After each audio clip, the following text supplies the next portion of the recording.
Oh, shit. Here we go again. Wait,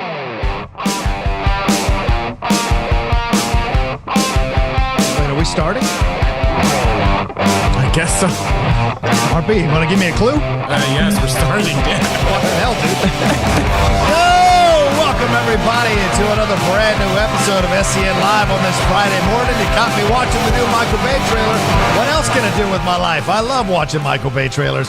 So much fun. We're going to get into so many trailers here today. A lot of stuff dropped. Stardust, little Bee Gees action. And, of course, the big thing, The Mandalorian Season 2 debuted last night. No spoilers today on the show. No spoilers today on the show. There is a spoiler review that dropped, I think, at 9:30, or they recorded it at 9:30 here on SEN Live with Christian Harloff and other people. So you can watch that a little bit later on. But thank you so much for joining us here on SEN Live. I am your host, John Rocha, sitting in for the man, Christian Harloff, joined by these lovely people who are celebrating the season correctly, not like this old fogey over here. Much love, Sabrina Ramirez, the Catwoman, looking great. Hi, guys. Yeah, I feel yummy today. I love it. I can't wait till you stick that claw in my chest. First Cut's own RB3, looking a little Harry Potter-ish over there. How are you? Zippity doo dah, zippity day. I'm here to cast a spell on y'all. What's there to say? Let's go. That's good. That's the kind of rapping you'll get from RB3. Brett Sheridan, look at him. I have no idea. Something from Mardi Gras? I have no idea. And unmuting your mic. You're muted. All right, let's move on to Ben Goddard. What's going on, Ben Goddard? Do it live. We'll do it live. Live. There it is. I can't see with these on. I have to take them off. I couldn't see the mouse. There you go. There you go. Brett, and Ben looking good there as the Winter Soldier. I like it. Love it, man. Thank you. Much love. I should have rated Kalinowski's closet, I guess, but I didn't, so there you go. We got so much to get into today. Happy Halloween to everybody. That's happening tomorrow. Are you guys celebrating? Like, are you guys putting out candy? Are you guys going to parties, social distancing parties, or virtual parties? What are you all doing for Halloween? You asking us or the audience? Yeah, everyone. You guys, yeah. The audience can't respond. People on the show, Brett. I'm going to a friend's. There's only going to be like 4 or 5 of us. Okay. And we're just hanging out, probably playing some drinking games. Sim donated $20. Well, from just this episode, without giving spoilers away, it is blatantly obvious who should head creative for the future of Star Wars. See you all later today for the horror free for all. Hashtag free for all never dies. That's another thing that's happening today. The Halloween Expo later on here on SEN Network, having a lot of fun going down there. 2 p.m. PT will be the horror free for all. That's what I've understood. Is it 2 p.m. PT, 5 p.m. ET? Am I right on that, Ben Goddard? I believe so. I believe it's 2 p.m. I heard there's 18 people. Skybound Expo, that's right. 18 people, 2 from each team, 3 points to the winner, 1 point to the free-for-all MVP. So this is big. And I heard that there is a couple of surprise entrants that will be showing up on this thing. So definitely watch. And the lovely Danny Fernandez, one of my favorite people on the planet, is hosting this thing for with Skybound. That fake Latino Hector Navarro. Is he on this again? Yeah. It's like I don't exist. Hey, Skybound, I exist. I'm Latino too. I can host too. And I have just as big of a footprint as Hector Navarro does, for the God's sakes. Maybe it's because I'm a light-skinned Latino. I don't get as much love. I don't check the box. I host things too. Anyway, all right, let's move on. It's so hard being a lighter Latino. Right, Ben? Sabrina, right, John? So you and I are sitting right here, Sabrina. So I get tough. tan. I get dark. What are y'all talking about? We have it so tough. I know. Maybe we can host the after show, Sabrina. $35. Hey, Darkness falls across the land. The midnight hour is close at hand. Creatures crawl in search of blood to terrorize y'all's neighborhood. Yeah. Little thriller action. Willie Too Chilly donated $20.20. Happy Halloween.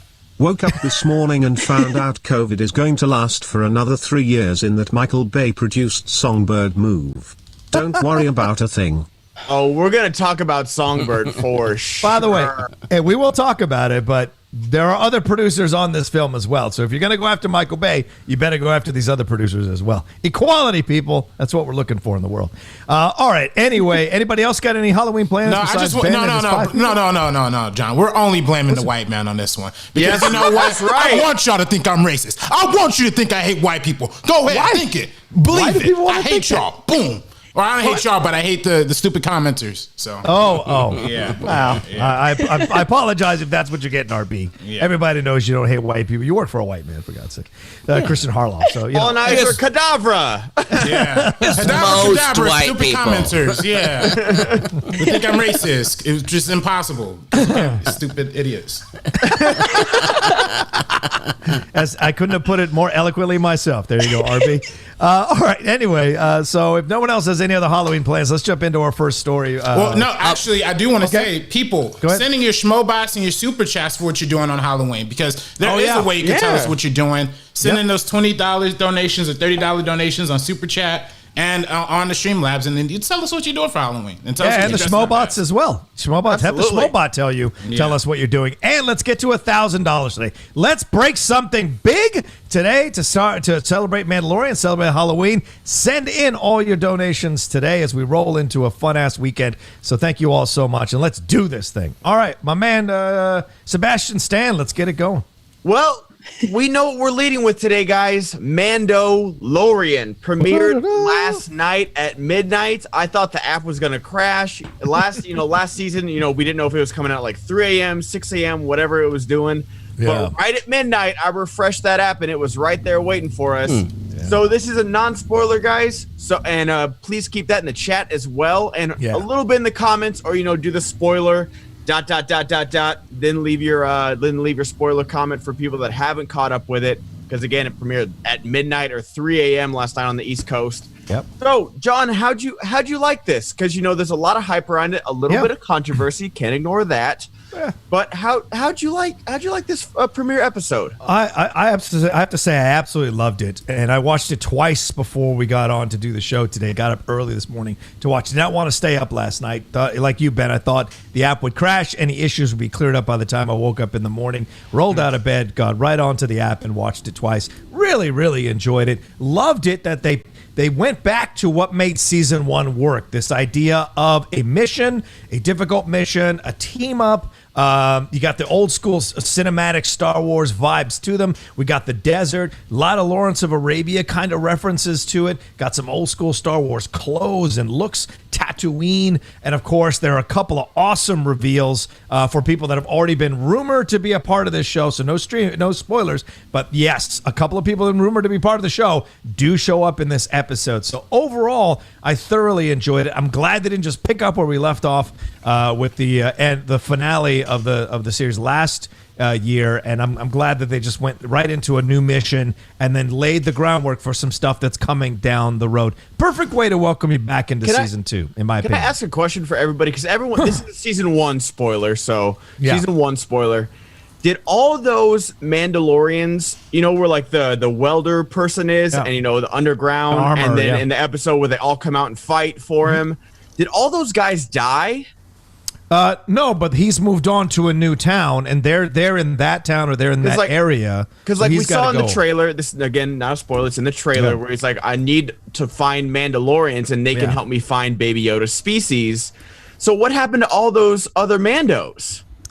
Someone in the chat help me out, because they showed that pile of helmets. Yeah, I was like, did all those guys die? Did I miss that part? Good point. Yeah, they had the fight with the guys at the end, the other people in the town at the end. There was a massive battle, and the armor killed all those other stormtroopers. Because remember, Moff Gideon showed up and just laid waste to the town. So they probably killed all those Mandalorians, which is what that stack of helmets is. And then the armor sent the Mandalorian on that mission to return Baby Yoda, back to his people, whoever they may be. Most of them died. A few of them got away, is what seemingly the chat is collectively saying. Got it. Mm-hmm. Did we see in any of the trailers the fight that was happening? Can I show one of my Star Wars characters that I have? Is that a spoiler? The fight between the two people in the arena? Is that a spoiler? That is in the trailer. Yeah, that is in the trailer. Go ahead. Wait, not Trandoshans. There you go. Yeah. Look at me. I'm a Star Wars nerd. Look at that. It's the only thing I have. Somebody gave it to me. Sorry. You need that lightning axe to go with it. So, pretty cool stuff. Yeah, absolutely. So, I thought, spoiler alert, I thought when he point blank shot Baby Yoda in the head, that was a little harsh for the beginning of the first one. But other than that, it kind of, after I came down off of that, it turned into a pretty good episode. Tarantino Star Wars over here. Yeah, it was rough. I was like, wow, that's okay. That's a choice, I guess. Whoa, I like it. I saw half of it. You did? Oh, so you didn't finish all of it. Were you enjoying half I forgot that. Well, okay, to go back to how I started my morning, at 7 a.m., my daughter crawled into bed with me and said, I'm sad about Halloween. Aww. So we should have gotten up and watched The Mandalorian, but I forgot after that had dropped. So, but we are planning as a family to watch it. It's tough with the school thing and this midnight drop and getting up early in school and stuff. So this one's always a weird one. I wish they'd play it at 7 p.m. Friday night or something, but can't get what you want sometimes. Fair enough. Did you enjoy the half that you did see?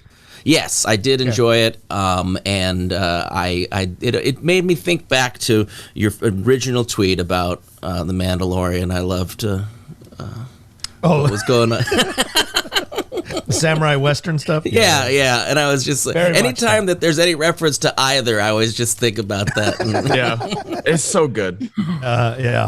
Sabrina, RB3, did you guys watch it yet or no? No. Okay. All right. Well, nope.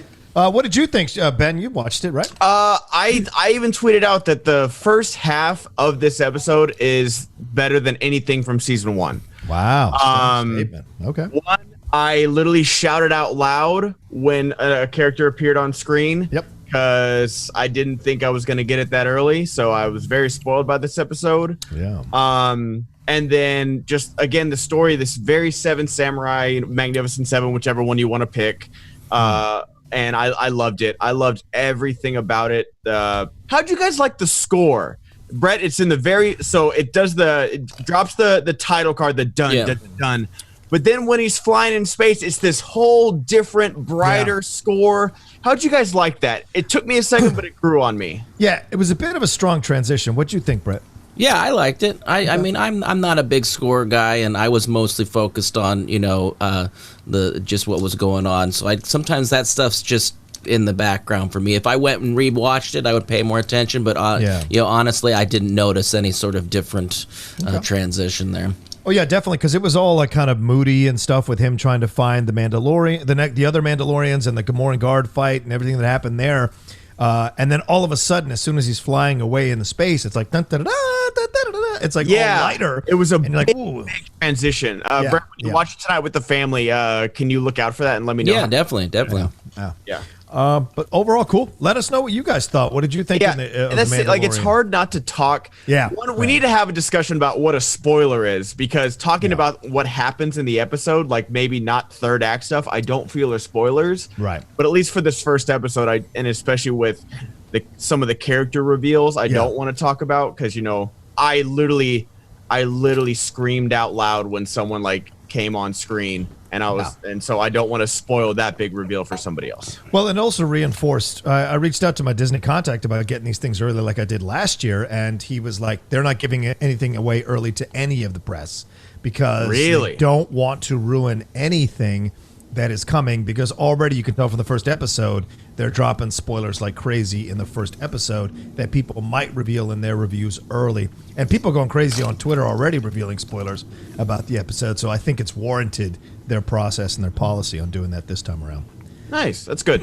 Yeah. Anyway, well, go check out Mike Kalinowski and Christian doing a full spoiler review, guys. That just went live right before we did. RP3, you doing okay over there, brother? You got a sleeping spell going on? Yeah, I just checked out.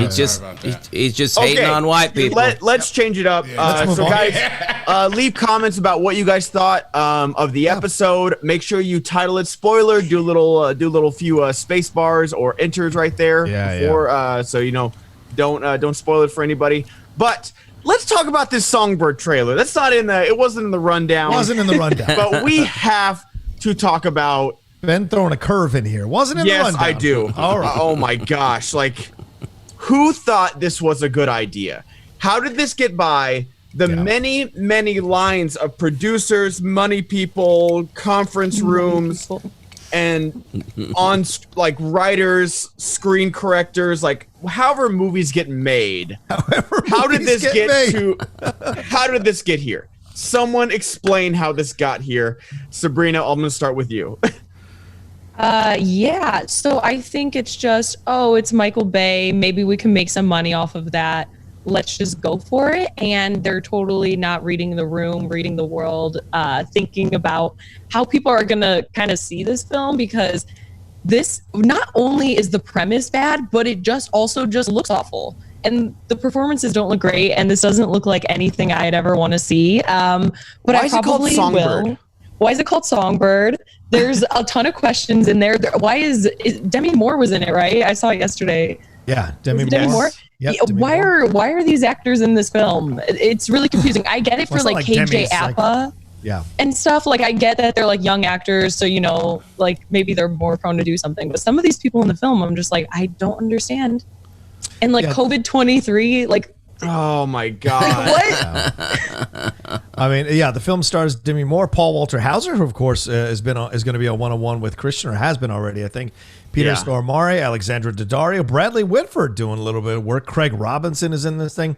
Now, before we fly off the handle too much, because I can see Ben Goddard putting the bib on, sharpening up the knife and the fork, cracking the knuckles. Yeah, Michael Bay did not write or direct this movie. He's just a producer through the Platinum Dunes production. Adam Mason directed this movie, and Adam Mason has not done much besides music videos and some small films called Junkie, Hangman, Luster, Pig, Blood River. So not really that well known of a director. Cinematic masterpieces. Right. Yes. But I agree with you, Ben, on one thing, and that is any COVID-related media to me is way too fucking early. The two stupid TV shows, the sitcoms. I've hated anything that has anything to do with COVID because we're still dealing with it. And people are still dying. And the numbers are spiking. And now we have Europe shutting down cinemas and shutting down museums all over again. And there's going to be a wave of shutdowns here in the States as well. I think 46 out of 50 states are spiking up. So any kind of entertainment around COVID is way too fucking early. And it just irritates the piss out of me. But this trailer looked terrible. 1,000% agree with you. I will never watch this film. But it's just not the right time, in my opinion. What did you guys think? When did they made this, like right when we started to hear about COVID? So in about March or April they started shooting. Wow. Yeah. That's no thank you. I mean, I feel like this is one of those things that they like saw the news articles coming out like in December and January and was like, oh, this will be a great movie. Let's write it real quick and shoot it. Yeah. I don't, honestly, if you go back to February, March, heck, you even go back to this show, nobody was really taking it that seriously. You know what I mean? Yeah, like we even us on this show, we're like, whatever. And then we're ultimately like super wrong about it. So I could see a situation where they had, got it, started in development before the whole shutdown happened. And then, they had the whole movie. And listen, they were ahead and it's definitely tone deaf and it's definitely like read the room. But I definitely, I don't know how I feel about this because I think eventually there will need to be movies about COVID, but I don't know if these kind of movies are the right kind of movies. I'm looking forward to the John David Washington Zendaya movie directed by Sam Livingston that's going to come to Netflix. I believe Netflix or Amazon Prime. Baron Bachelor donated $20. Thank you, Baron. Happy Halloween, you sexy spooky humans. Tomorrow I'm lighting up and watching some of my favorites. Hereditary, Mandy, Pumpkinhead and Alien. What's your favorite horror film? Have a great weekend. Stay safe. Vote. Vote. Yes. Mandy's up there, but I gotta go with the Thing. The Thing is my number one go-to. What's the name of the character in the Thing? Yeah, that's right. McCready? McCready? I missed that in the match. Remember, I missed that in the match. Oh, yeah. Broke my heart. You missed Blind Spotting, too. I did miss because I hadn't seen it. I've never seen it. So it's a good one, John. Yeah, it's a good one. That's what I hear. A lot of good things. It's my fault for not having seen it. Daveed Diggs, fantastic in that movie is what I'm hearing. So, but that's a good one. Thing is great. I think the Alien or Aliens is fun to watch as kind of a palate cleanser. If you're going to do Aliens is like a palate cleanser between the scary stuff, but Alien is another horror you could definitely watch. Yeah, I usually go like Stephen King, so I'll do like The Shining, It, all that kind of stuff. But now Hereditary has definitely been added over the last few years to that list. Nice. That's a good one. Brett, what about you? You know I hate picking favorites. I think all horror films are equal in their my God. No. Yeah, I don't know. I don't know if it's like I'm forgetting about the really scary stuff because I think there was that whole period where it was the Scream type horror films where I wasn't really scared. I mean, the first thing that ever scared the shit out of me was my mom and dad, me peeking around the corner as they were watching with my aunt and uncle watching Friday the 13th, and my mother let out a blood-curdling scream when a cat jumped through a window. So and I ran out of the room because, I mean, a jump scare of all things. So that was probably the scariest moment. I'm like, I should be in here. You know? But yeah, I mean, Hereditary. Yeah, that was rough. That one was. Hereditary was tough. I like the Babadook. I know we have mixed opinions on this panel about the Babadook, but I like the Babadook on Halloween. Also, not a horror movie, but Rocky Horror Picture Show is definitely a Halloween go-to for me too. Fun. So. Or like Hocus Pocus. That's not a horror film, but a good fun one for Halloween. Beetlejuice. Halloween Town. Don't Halloween Brett, Town. do not show your kids Don't Look Under the Bed. That's on Disney Plus. It's it's a kids like Disney Channel original Halloween movie. It's legit scary though. It is legit. It is legit scary. It is not like Hocus Pocus. You're like, ha ha. No, it's terrifying. Did anyone see the new The Witches or whatever? Because I was gonna try to get my daughter to watch that Anne one. Hathaway one. Yeah. I've heard decent, it's good for straight to HBO Max type good. It's a new movie, so I feel like the bar has been moved. So. Yeah. You know what I did revisit though? Twitches on Disney Plus with Tia Tamora. Yeah. Tia Tamora Mowry. Yeah. Oh my God, what a classic! Yeah. See, because they're teenagers and they're witches, and what they did was they took the two words together. They're twins. They're twins. And they're twins too. Twins witches. Yeah. It's like a triple whammy. Big brain shit over there, man. How did Mary Kate and Ashley not think of this first? Jeez. Yeah. Right? Yeah. Sorry, they were too busy with double toil and trouble. Busy being like, why is that we talk about Elizabeth? Right? So going back to the Songbird thing, it's just it's one thing to make this movie, in 2 years or something like that. COVID-23, you see how bad it could have gotten, but it's getting worse. It's not even like we're getting better. It's not even like we're on the downside. It's like, now thousands of people are literally dying every single day. Yeah. And I realize movies are escapism, Johnny but donated the opposite of $20. escapism. Is Rocha singing us out today? Maybe sing him Too Sexy for My Shirt. I'm not singing that. That'd be great. We forgot about the sing out. Yeah, we've done karaoke the past few days. If we all do it, I'll do it. If we all do it, I'll do it. All right. Brett should sing us out. Brett's been trying to sing us out for a minute. Oh yeah, yes. Brett, And I forgot again. I've got to figure out the time that I can sing. Because I was gonna do Backdoor Man by the Doors, but that's rather loud. And my daughter, I got to figure out. So I don't know if I can do this one. Maybe we could all do the Monster Mash together. Oh, it's not bad. The Monster Mash. Or Thriller. Yeah, we can't do Thriller. We'll get sued out the phone. Yeah. Really? All right, fine. Okay, so coming up next, what do we got? Did you guys check out, speaking of trailers, the 30-second Halloween Kills teaser? Yes. And it's Friday the 30th. And that movie was supposed to be coming out literally this weekend, I'm pretty sure. Yep. But it got pushed back to 2021, just like literally everything else. So, did you guys check it out? And does this make you more or less excited for the movie? Anyone? Sabrina? RB? Yeah, I checked it out. I absolutely love this franchise, and I love the 2018 film. So I'm really excited to see what they do with this one, because David Gordon Green was saying that this is like his Empire Strikes Back, and I'm like, okay, I don't really know exactly what that means, but I'm here for it. It looks awesome. It looks action-packed. I mean, I fell in love with these characters, so I'm excited to see them again. Yeah. What do you think, RB? Did you see it? Yeah, I did see it. I really enjoyed it. I like the direction that David Gordon Green is taking this franchise. Cool. We talked about it. Actually, today we have our meeting of episode with Adam Halavic where we talked about the Halloween franchise. Nice. And he has a really compelling argument as to why the 2018 movie is the true and only worthy sequel that should be recognized because of how much it evolved, the Laurie Strode mythology and all that stuff. So, I think, I like the direction they're going. It really makes me sad that we're not seeing it this year, but I'm glad they got that next October date, because also too, the experts are saying, September of 2021 is when we're probably going to see the vaccine really massively and the population, we could start seeing the beginnings of normalcy. And hopefully that'll be a good time to see this movie, because I really hope this franchise continues to make money.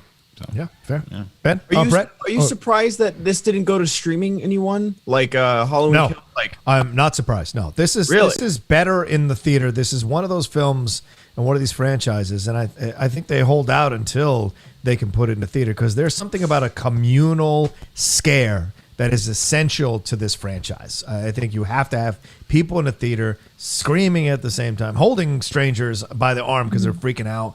You want that experience. You're not going to get that experience on a mass scale at home, and I think something like this warrants it. If this was Friday the 13th Part 12, then yes, stream it. Oh my gosh, this is something different. It made $255 million on a $10 million budget. $10 million budget. Yeah. That's insanity, right?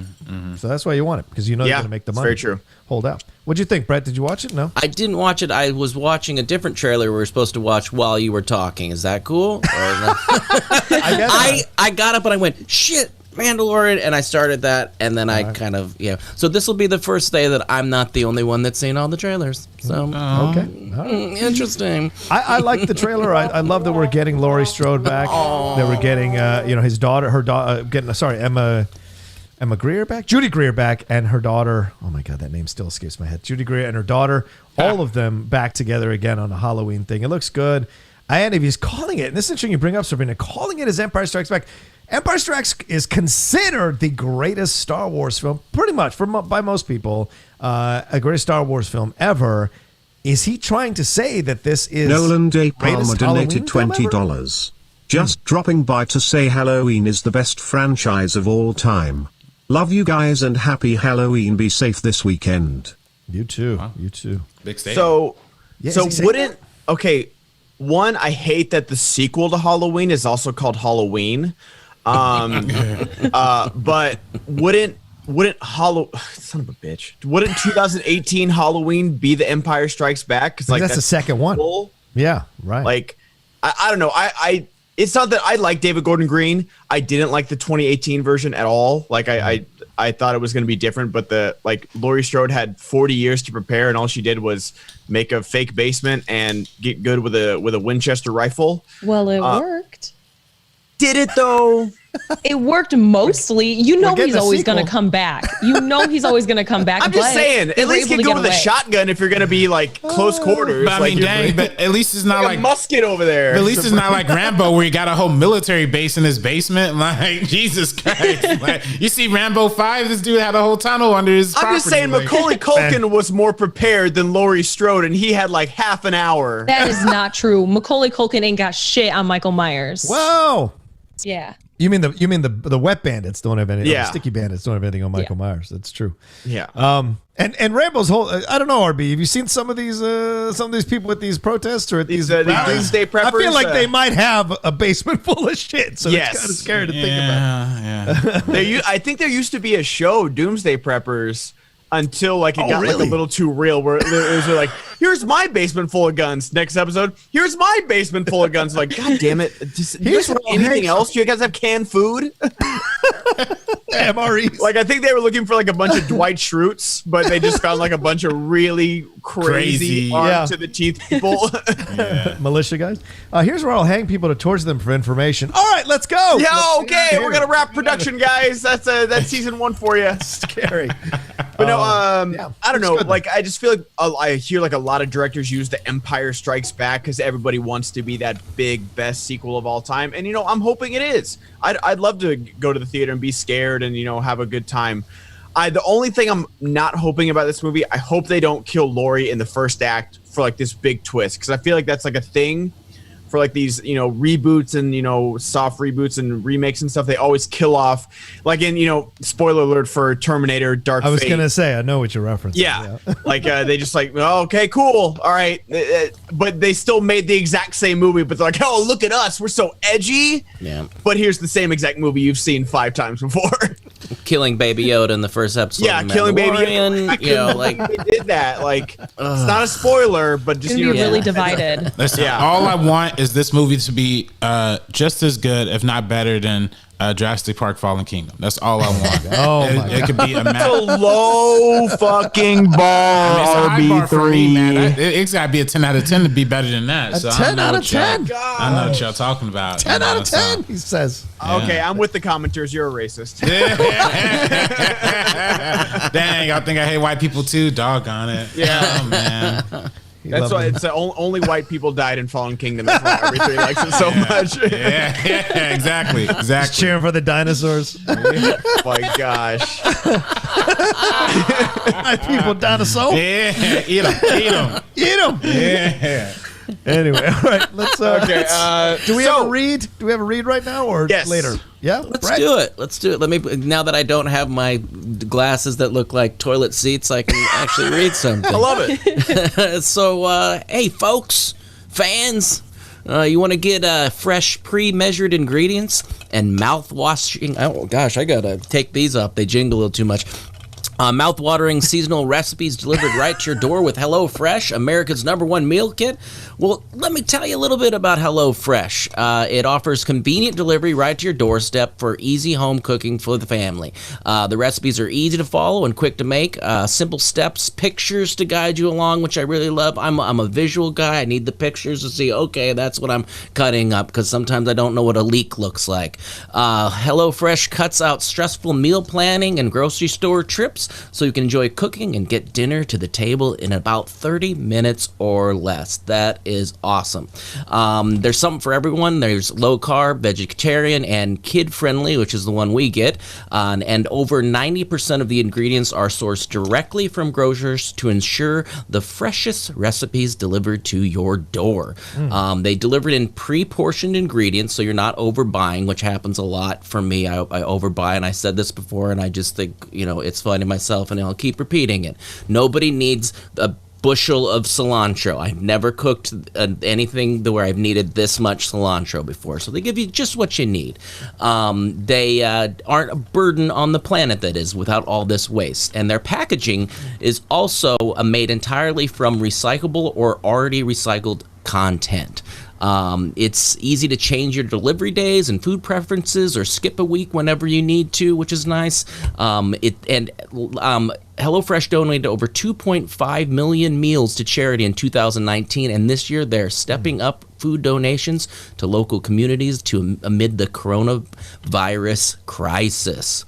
All right, so how do you get HelloFresh, America's #1 meal kit? You go to hellofresh.com/SENLive80 and use SENLive80 to get a total of $80 off across 5 boxes, including free shipping on your first box. That's hellofresh.com/SENLive80. Use the code SENLive80. You get $80 off 5 boxes, including free shipping on your first box. Go do it and get some fresh food, bruh. Thanks, Brett. There we go. Now, the silence at the last of that, I was like, was I muted that whole time? You were. You have to do it all over again. Yeah, sorry, guys. Sorry. All right, what do we got next? So Frank Marshall is coming back. He's one of the biggest producers from Indiana Jones, Back to the Future, Bourne series, and all variations of Jurassic Park, even RB3's favorite, Fallen Kingdom. He's only directed 4 movies, though. Arachnophobia, which is a classic. Alive, Congo, also a classic, and 8 Below. And he's coming back to helm the film The Bee Gees, How Can You Mend a Broken Heart, a new HBO documentary about one of the most influential bands of all time, the Bee Gees. I love the word doco. It makes me sound Australian automatically. The doco takes a deep look into the collective legend of Barry Robin and Maurice Gibb, who hit the music scene in the 60s, were one of the cornerstones of disco, penned over 1,000... Eric Johnson donated $55 through Super Chat. Thank Are you, you Eric. mother FRS? Be safe and have a great weekend. This show brightens my day up. Thank you, Derek. Thank you. Thank you. Very much. Are you guys interested in a Bee Gees documentary? Come on. Hell yeah. Yeah, you had Brett. Go ahead, Brett.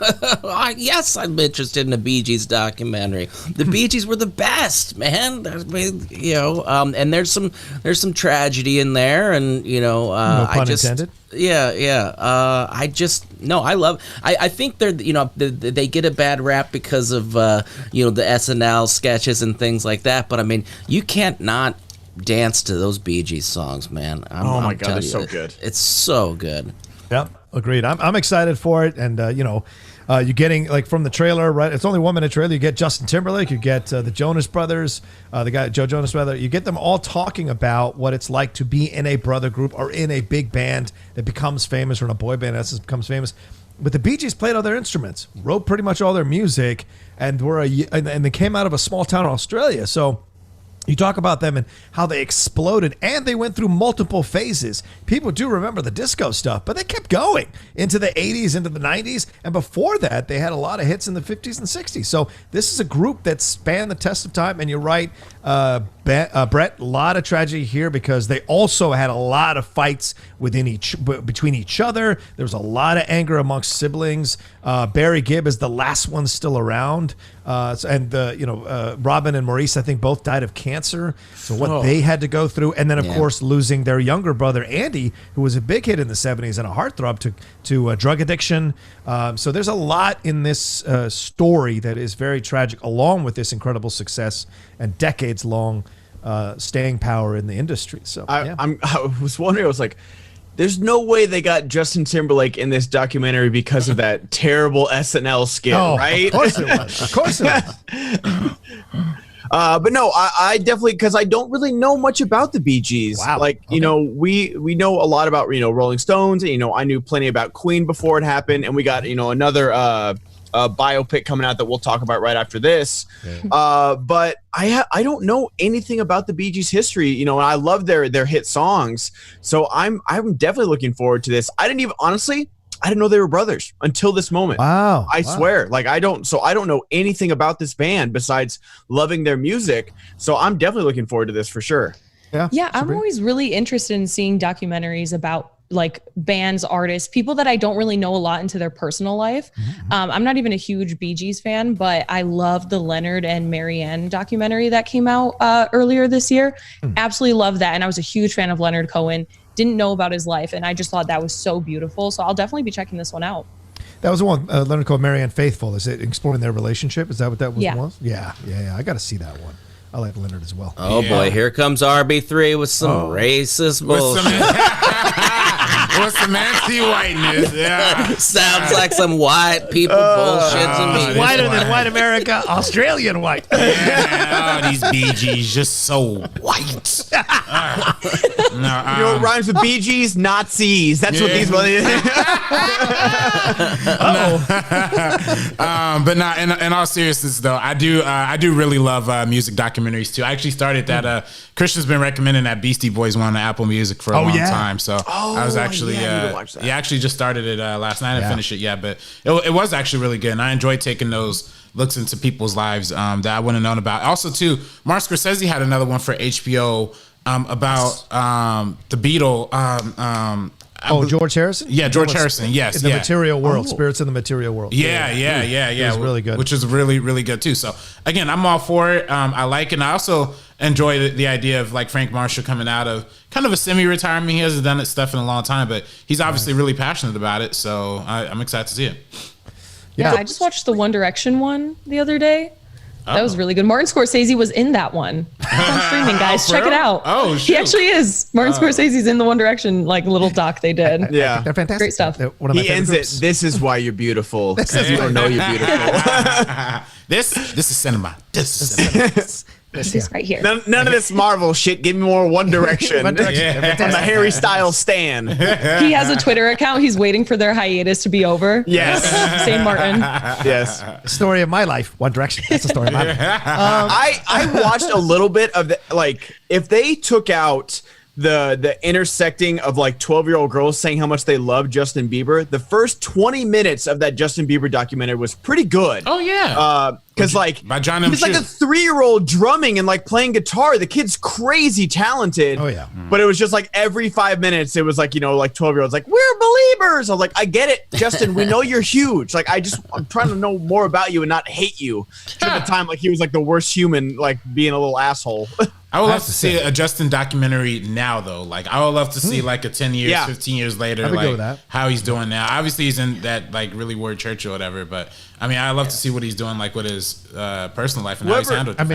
Did you see him on? Team is amazing. Like whoever's on his PR team, is so good. He did SNL recently, and he did the second song he did was kind of touching on like how his rise to fame was so fast, and that when everybody gives you what you want, and kind of this whole thing of like it was cheesy. He's like looking in the mirror a bit, but it was kind of a touching song. You go, maybe he is a product of his environment. I mean, he was, so I actually kind of went, oh, poor Justin Bieber at the end of this song. So I'd check it out. It kind of gave him a little bit of like, sometimes we just figure, oh, you got all this money and you're so famous, and what are you complaining about? And it was about him getting off stage and not really having anybody to be there for him. I mean, when you're a 14-year-old and you have $150 million and literally just surrounded by yes men, like I'd challenge anyone not to be a giant asshole at that moment in their life. Like it'd be really hard. Well, I would be such a douchebag.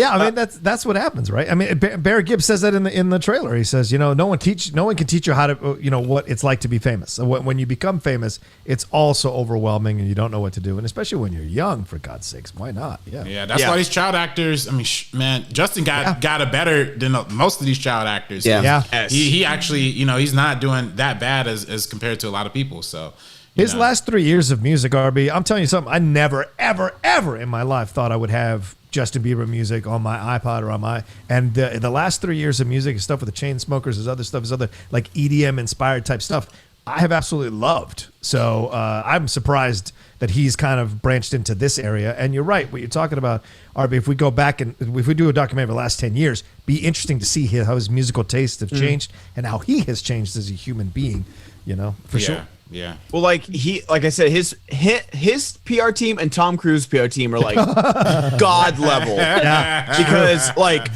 Tom Cruise came back. No pun intended. Tom Cruise got in trouble.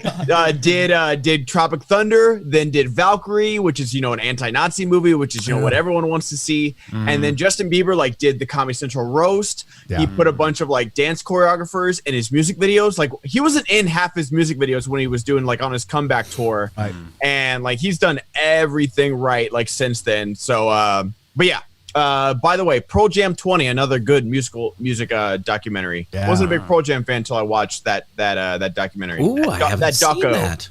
Oh, it's good, Brett. I think you'd like it. Oh, yeah. For the old people on Hulu, the new band documentary on The Band, Robbie Robertson and the band. Yeah. That's an awesome one. It's on Hulu. I watched it the other night. Great stuff. Did you see? I'm gonna kill myself for not Leon Helm or Levon Helms. Did you see his documentary? I haven't seen his. Oh, Rocha! I mean, it's the last years of his life and how he talks about cancer? how Robbie Robertson kind of screwed over the rest of the band and stuff, and. Right. But with throat cancer, he sings in this thing, and it feels, man. I should watch it because the Rolling Thunder one on Hulu. Oh my God, look at it. The Rolling Thunder one tells it from Robbie Robertson's point of view. So it'd be good to hear Levon Helm's point of view. Anyway, all right. What's our next thing, bud? Oh, I wanted to ask, before we got off on a tangent, which I love. What do you think is harder to direct, like a cinematic movie or a documentary? Documentary, no question. It's a good question. I know. I defer to RB. RB's, he studied directing. He's a graduated director. I don't know. I've never put together a documentary or a feature film, so I wouldn't know. Yeah, I mean, I would personally say documentary because it's a longer process and you don't know what you're going to go for. Like a lot of times when you watch these documentaries, like if you watch Tiger King, they literally filmed Tiger King over 4 years or something like that, like an insane amount of time. And then in that process, you have hundreds of thousands of hours of footage that you have to mine through. You're kind of crafting a story as you're going along, but you still have to watch every single bit of it, find every piece that you want to find, and you're kind of rewatching a life that you documented, or life or a subject matter that you spent so much time documenting, and then you spend 3 times as longer re-looking at that and look at. So if you talk to a lot of documentary filmmakers, they're very like humanitarian guys. They're very quiet. They're very patient, because it's literally just like the most like it's a profession of just waiting, So I think it's more difficult, and I think it's harder to make money off documentaries because documentaries just don't make as much money. So that's very true. Yeah. I was like, that's what the one thing I really liked about The Last Dance is that they showed Michael Jordan watching, some of other people's interviews. Because I always wonder like how they film, like what order they film the interviews. Because like you see people respond in documentaries to like what other people say. I'm like, do they interview them multiple times? Like, did they go like interview Michael, then interview Isaiah, then go back to Michael? Like, I was like, so yeah. I don't know anything about directing, but I gotta say like, documentaries look harder to direct and edit for sure. And just the time consuming element of it. If you're it could take 5-10 years. I mean, to bring something out. So.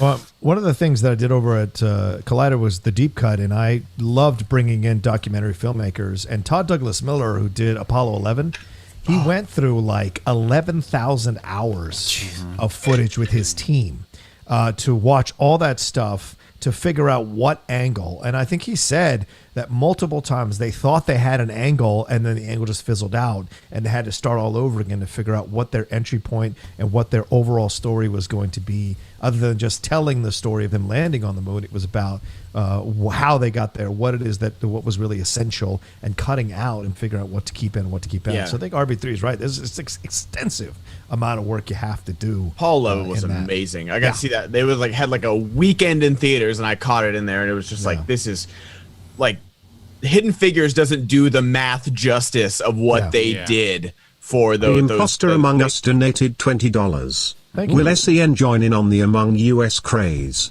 Have you heard of this game? I would watch and enjoy a SEN live stream of you guys trying to outwit and outlast one another. Where you been, brother? I've done 2 of them. Yeah. I've done 2 Schmoedown. Like anyone, like I wish, like I know we have the Schmoedown Facebook page, like for everybody. I wish there was like a message board for all like competitors and personalities, that because I don't want to like mass email 100 and something people. But I'm always down to host another, or if someone wants to put it on their stream, I don't want to like Bogart be like, oh, come to my stream. Like anyone that wants to host another Among Us night, that I am so addicted to that game. It's like I love it. Sabrina, it's a lot of fun. Sabrina and Brandon played with us this last Saturday for the Smets fundraiser, and the greatest moment was that Sabrina and Brandon are like this. Kyle Van Ardore donated $20. Thank you, Kyle. Sabrina, if you are dressed as Catwoman, does that mean Brandon Hanna is dressed as Batman? Oh, come on. Wait till tomorrow. Oh, the pictures. Yeah, I can't wait to see the IG floats. Everybody with the pictures. Oh. But I guess Brandon kills Sabrina, and all you hear is, "Did you just like?" I was like, "Oh shit, everyone's gonna know it's him." Like you're supposed to mute during the game so you don't know who's killing who, and so I was just like, I like called a meeting, and I was like, I'm just gonna go off and say Brandon killed Sabrina right there. Like I think it's a little bit of a spoiler, but we're gonna vote Brandon out right now. That's my bad. I didn't know how to play the game at first. I didn't know. It was fun, but I've had to text Ben 7 times to say why I can't. I'm dying to get in on this. And even this morning I was talking to it, but with my daughter a little bit, and she goes, "Don't worry, I'll teach you how to play, Dad." Dude, Waverly was helping out Miss Movies, so. Lydia's always welcome to play with us. Like we kept it PG for Waverly when she was on the mic too. There's a clip on my Instagram of me grilling Waverly because she was like, "Well, I was in May." I was like, "What were you doing in Med Bay, Waverly?" Darth donated $20. Thank you, Seth. Got to chime in on the music documentaries to show some love for Bittersweet Motel. One of Todd Phillips' first films documenting fish in the late 90s. Wow. Definitely check it out even if you don't like fish, it's a really fun watch. Okay. So we'll go off music documentaries to go to the newest music biopic. Yeah. Was Stardust, the new David Bowie movie. Yeah. This kind of came out of nowhere because I remember us like asking who would you want to play David Bowie? I didn't know they cast this thing. I didn't know this was going on yet. So did you guys check out this trailer and what did you think about it? I did when you were talking about Halloween Kills. Nice. And I'm looking. I think it looks nice. I don't know. I was kind of trying to listen to you at the same time, so I was. It's tough. I've done it before. I've watched trailers mid-show before too, Brett. You're not alone. But yeah, I mean, it's basically it looks like it's kind of.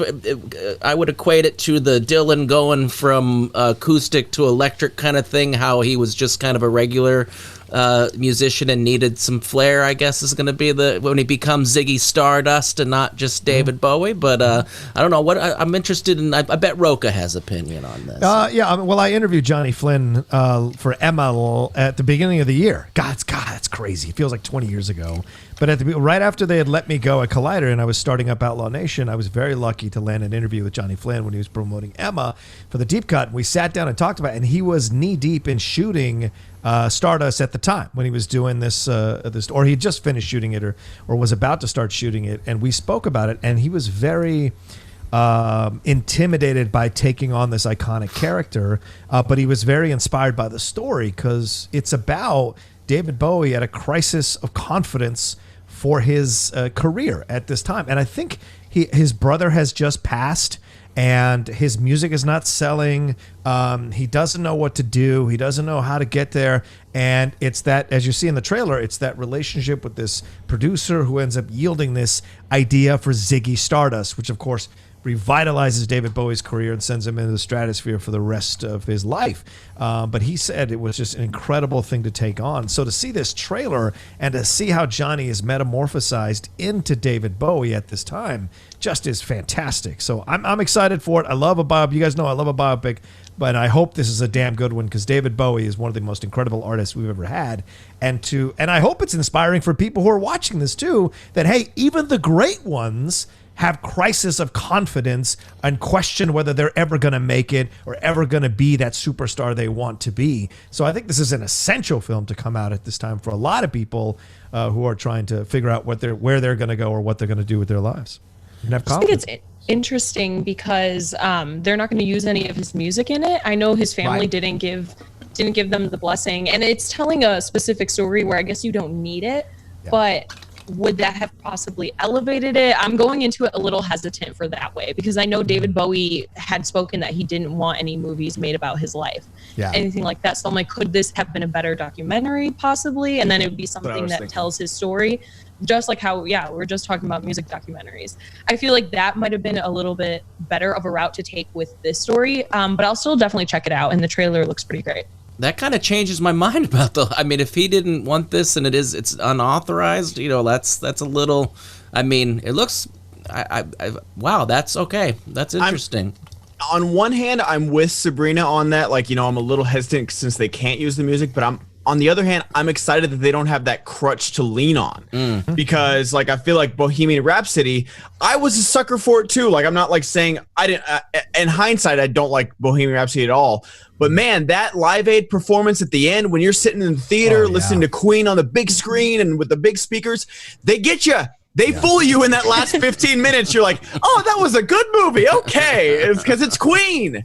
And so I am excited to see what they can do working around not being able to play any of David Bowie's music because if he does a less dance performance or a Labyrinth performance in the movie, I'm going to walk out and give it 2 thumbs up.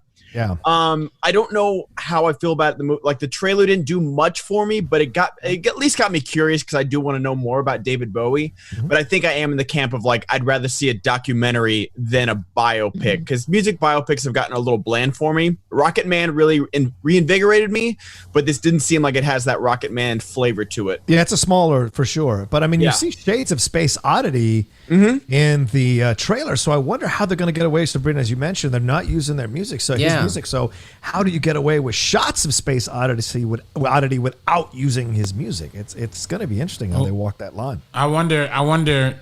This will get into real specific music talk. But I wonder if his estate owns like his publishing, and maybe or maybe the estate owns his masters, but maybe another company owns the publishing. So maybe there's a way they could use the instrumentals but not the music, or maybe there's a way maybe there's a way they could flip it around or something like that. But I do gotta say though, I do think movies that are handcuffed it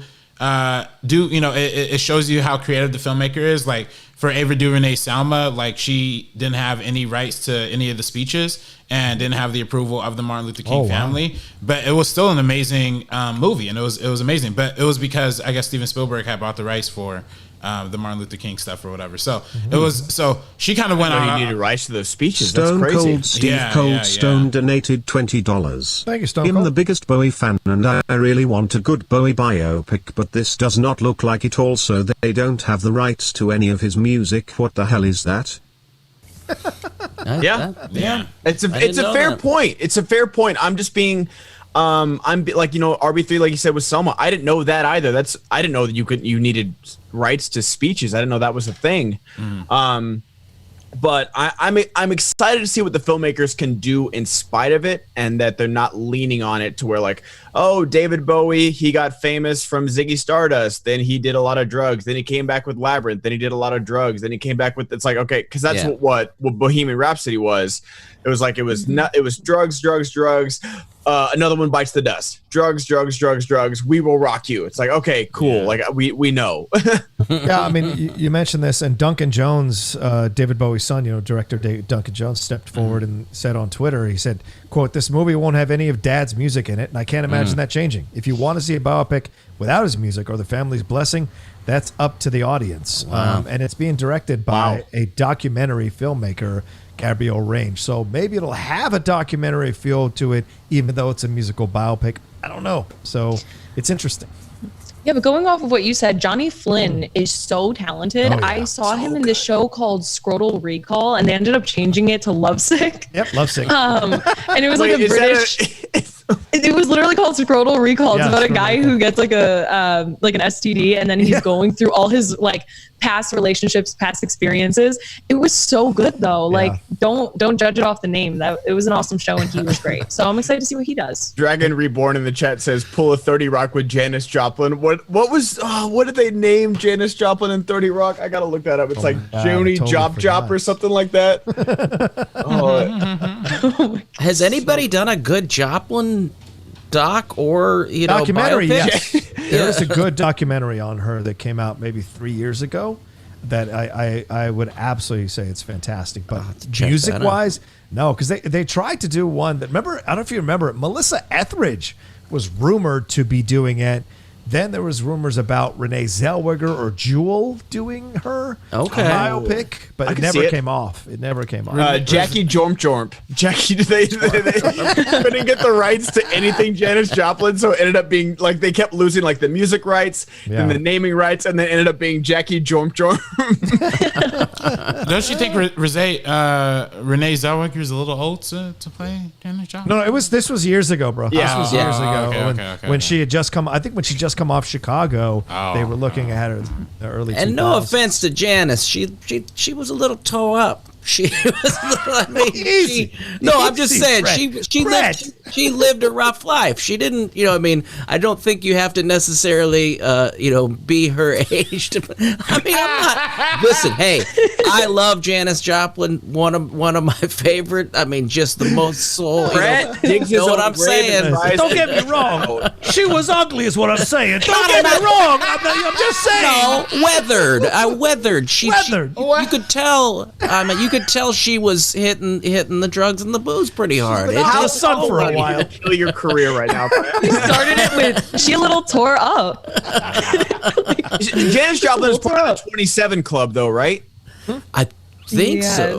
Yeah. Her and Morrison and Hendrix, so she right around the was same that time. young? And Kurt Cobain was 27, right? Damn, you're right, Brett. Cobain. Yep. Oh yeah. I mean, whatever. Yeah. That's fair. I have a question. She died how she lived. Toe up. Yeah. Oh hell. Sabrina, would you take off your mask so I can take this wig off? Because my wife's complaining about how cold it is in the other room because I keep telling No, because now my hair is going to be all messed up. This is all your guys' fault. So I have to keep it on for the rest of the show. I guilted everybody into dressing up today. This is for my wife who says, I have the thermometer set at 70, so I have to. There you go. Oh. That's all right. You made a whole hour. I appreciate that. It's good. It's good. Also, the thing about Johnny Flynn, Jerome Flynn is I think his cousin or his uncle. And Jerome Flynn, remember, is Bronn from Game of Thrones. And they've done duets every once in a while for charity because Jerome Flynn had a song in the 60s that was a hit in the 60s. So can we talk about Jerome Flynn's accent in John Wick 3? What accent, man? That was weird. Like, was he Moroccan or something like that? I don't know. What do you like? I appreciate the reach for range, but oh man. Speaking of accents, RB, have you? I just finished episode 6 of Gangs of London. Are you still? Did you watch the whole thing, or are you still catching watch the whole up? thing. Yeah. Oh wow, you got the. Oh damn, you lucky son. So what are you watching it on, John? They have AMC has this like AMC Plus. Which is $5 a month. So I was like, I can do 2 months. Van Ardore donated $20. I think I might do that too. Sir, it's the day before Halloween, and how dare you not show up as my favorite bottle of hot sauce? Sriracha. Bitch, if you thought I was going to dress like Sriracha, you were crazy. Sriracha, Soroka. Yeah. I was gonna say, have a Sriracha shirt, but then have a knight helmet on, like Sir Roca, like Sriracha. That's good. It'd be funny. That's a play on words right there. Okay, But episode 6, though, John, what was you saying about episode 6? Yeah, just saying how much I enjoyed it, man, and really, because you were right about episode 5. Holy crapola! Episode 5 was madness, and episode 6, how it connects to episode 5. I was, me and Lindley were like, "What? Wait a minute! Where's the time on this?" Right. And then you're trying to figure out who. But I mean, we have our guesses on who's actually behind everything, and we're going to find out, I guess, in the next few episodes. So I'm looking forward to it. I'm telling people, if you got to find Gangs in New York, Gangs of London, I'm sorry, Gangs of London. Yeah. If you're in the UK, you're blessed to have seen it. If you're in the US, it's that AMC thing, but I mean, hopefully they put it on TV, regular TV or something like that. Yeah. Yeah, I can't find it. Who owns AMC? Would that go to like HBO Max or something? Or that's a good question. I don't know who owns AMC. Because I remember seeing the Gangs of London trailer like sometime last year, and couldn't wait for it because of Gareth Evans. But I'll pay $10 for 2 months of AMC Plus or whatever it is for the show for sure. $5, yeah, it's perfect. Yeah, nice. All right, so James Gunn's Suicide Squad says it's far bigger than his 2 Guardians of the Galaxy movies at Marvel Studio. Wow. In fact, the piece revealed the film is more sprawling and epic than you might expect. Warner Brothers reportedly told producer Peter Safran that this was, quote, the largest construction project on any movie they've ever done, end quote, and over 100 sets were built for the project. Gunn says, quote, it was becoming more and more blue screen on my other movies, and it sort of bums me out a little bit to be spending 3 weeks on a set that is just painted purple rocks. But the Suicide Squad is a big film with so many practical effects. We were really building giant sets, end quote. The squad this time heads out on a mission to the infamous DC-invented Latin American island of Corto Maltese. They have to destroy a Nazi-era prison and laboratory named Jotunheim, where political prisoners were held and experiments took place. So possibly a variation of Overlord. So does the Johnny practical 5 effects... for life donated $50. Johnny 5. Happy Halloween, everyone. Can I get Trump and Elmo explaining to all the kids out there not to listen to their parents and go trick or treating? Just for laughs, really, people just buy your kids a bunch or candy yourself. Guys, to be a caricature of Trump, not actually him talking. I don't want to do this. All right. Oh, we'll save it. We'll save it for the end. Okay. It's $50, so I got it. Yeah. Trump and Elmo. Oh my God. All right. So does this make you more excited about Suicide Squad? Like bigger sets, bigger story, I guess, and with this incredibly big cast? Sure. Yeah. RB? I mean, yeah, it definitely gets me excited. I mean, I definitely like this movement we've been seeing away from the green screen and the blue screen. I like that we're getting more, either it's practical or it's on like the LED kind of screens that they invented for the Mandalorian. I'm glad we're seeing more of that. Hope more of that takes place in the future because I just think it looks better. And, you know, I'm glad that they are employing a bunch of people to do the construction on these sets because, you know, we have like a lot of sets being built and probably being destroyed. I'm assuming a lot of these are going to be destroyed like in the film. It means a lot more jobs for construction workers, all that kind of stuff in the film industry. And look, you're talking about epic. Like, I want to see this prison explode. I want to see things because we saw that little behind the scenes clip. It looked like it was just maniac. Like it was a whole one army on this side, another army on this side, just rushing at each other, explosions. All right, this looks like it could be a war film like Dunkirk or something like that. I want to see it. So. Yeah, that's kind of how he described it, especially like I always go back to DC fandom. He said this is the most fun he's ever had on his set. He says this is his biggest set. I'm really, really excited to see that translate to the screen because also we have like every actor possible in this film. There is everyone from every genre. We got Pete Davidson to Margot Robbie, Idris Elba. Like there is everyone in this movie. So I'm really excited to see how they kind of like introduce these characters, have these different sets within the scenes, and then how that kind of just like plays out. I'm really, really pumped. There's I'm sorry. I'm a little bit like I like the sets, I like the cast, but like I feel like the first Suicide Squad, just the plot, it needed to be smaller. Like they shouldn't be like saving the world. So I don't know if you know whatever like prison or Nazi place they're going to. Like I hope it's like the plot stays small because I feel like that's the whole thing about this. It's like they're covert like suicide missions. So I hope the plot stays small, but everything else about this trailer and you know like we got the DC fandom like roll call trailer and stuff like that. I think James Gunn is going balls to the wall with this thing. So I'm looking forward to it for sure. I hope Cara Delevingne comes back as the villain, whatever Nazi villain that they're doing. I hope she's sitting there just like in like the place. Yep. Nope.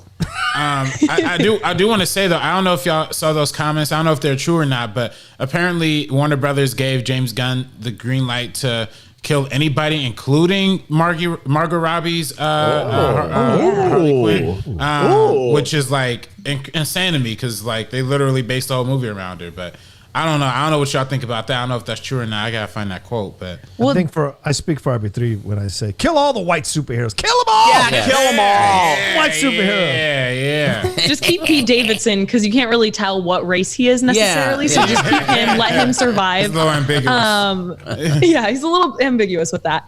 But yeah, they said don't get attached to anybody. I think we're gonna see like John Cena's gonna get taken out.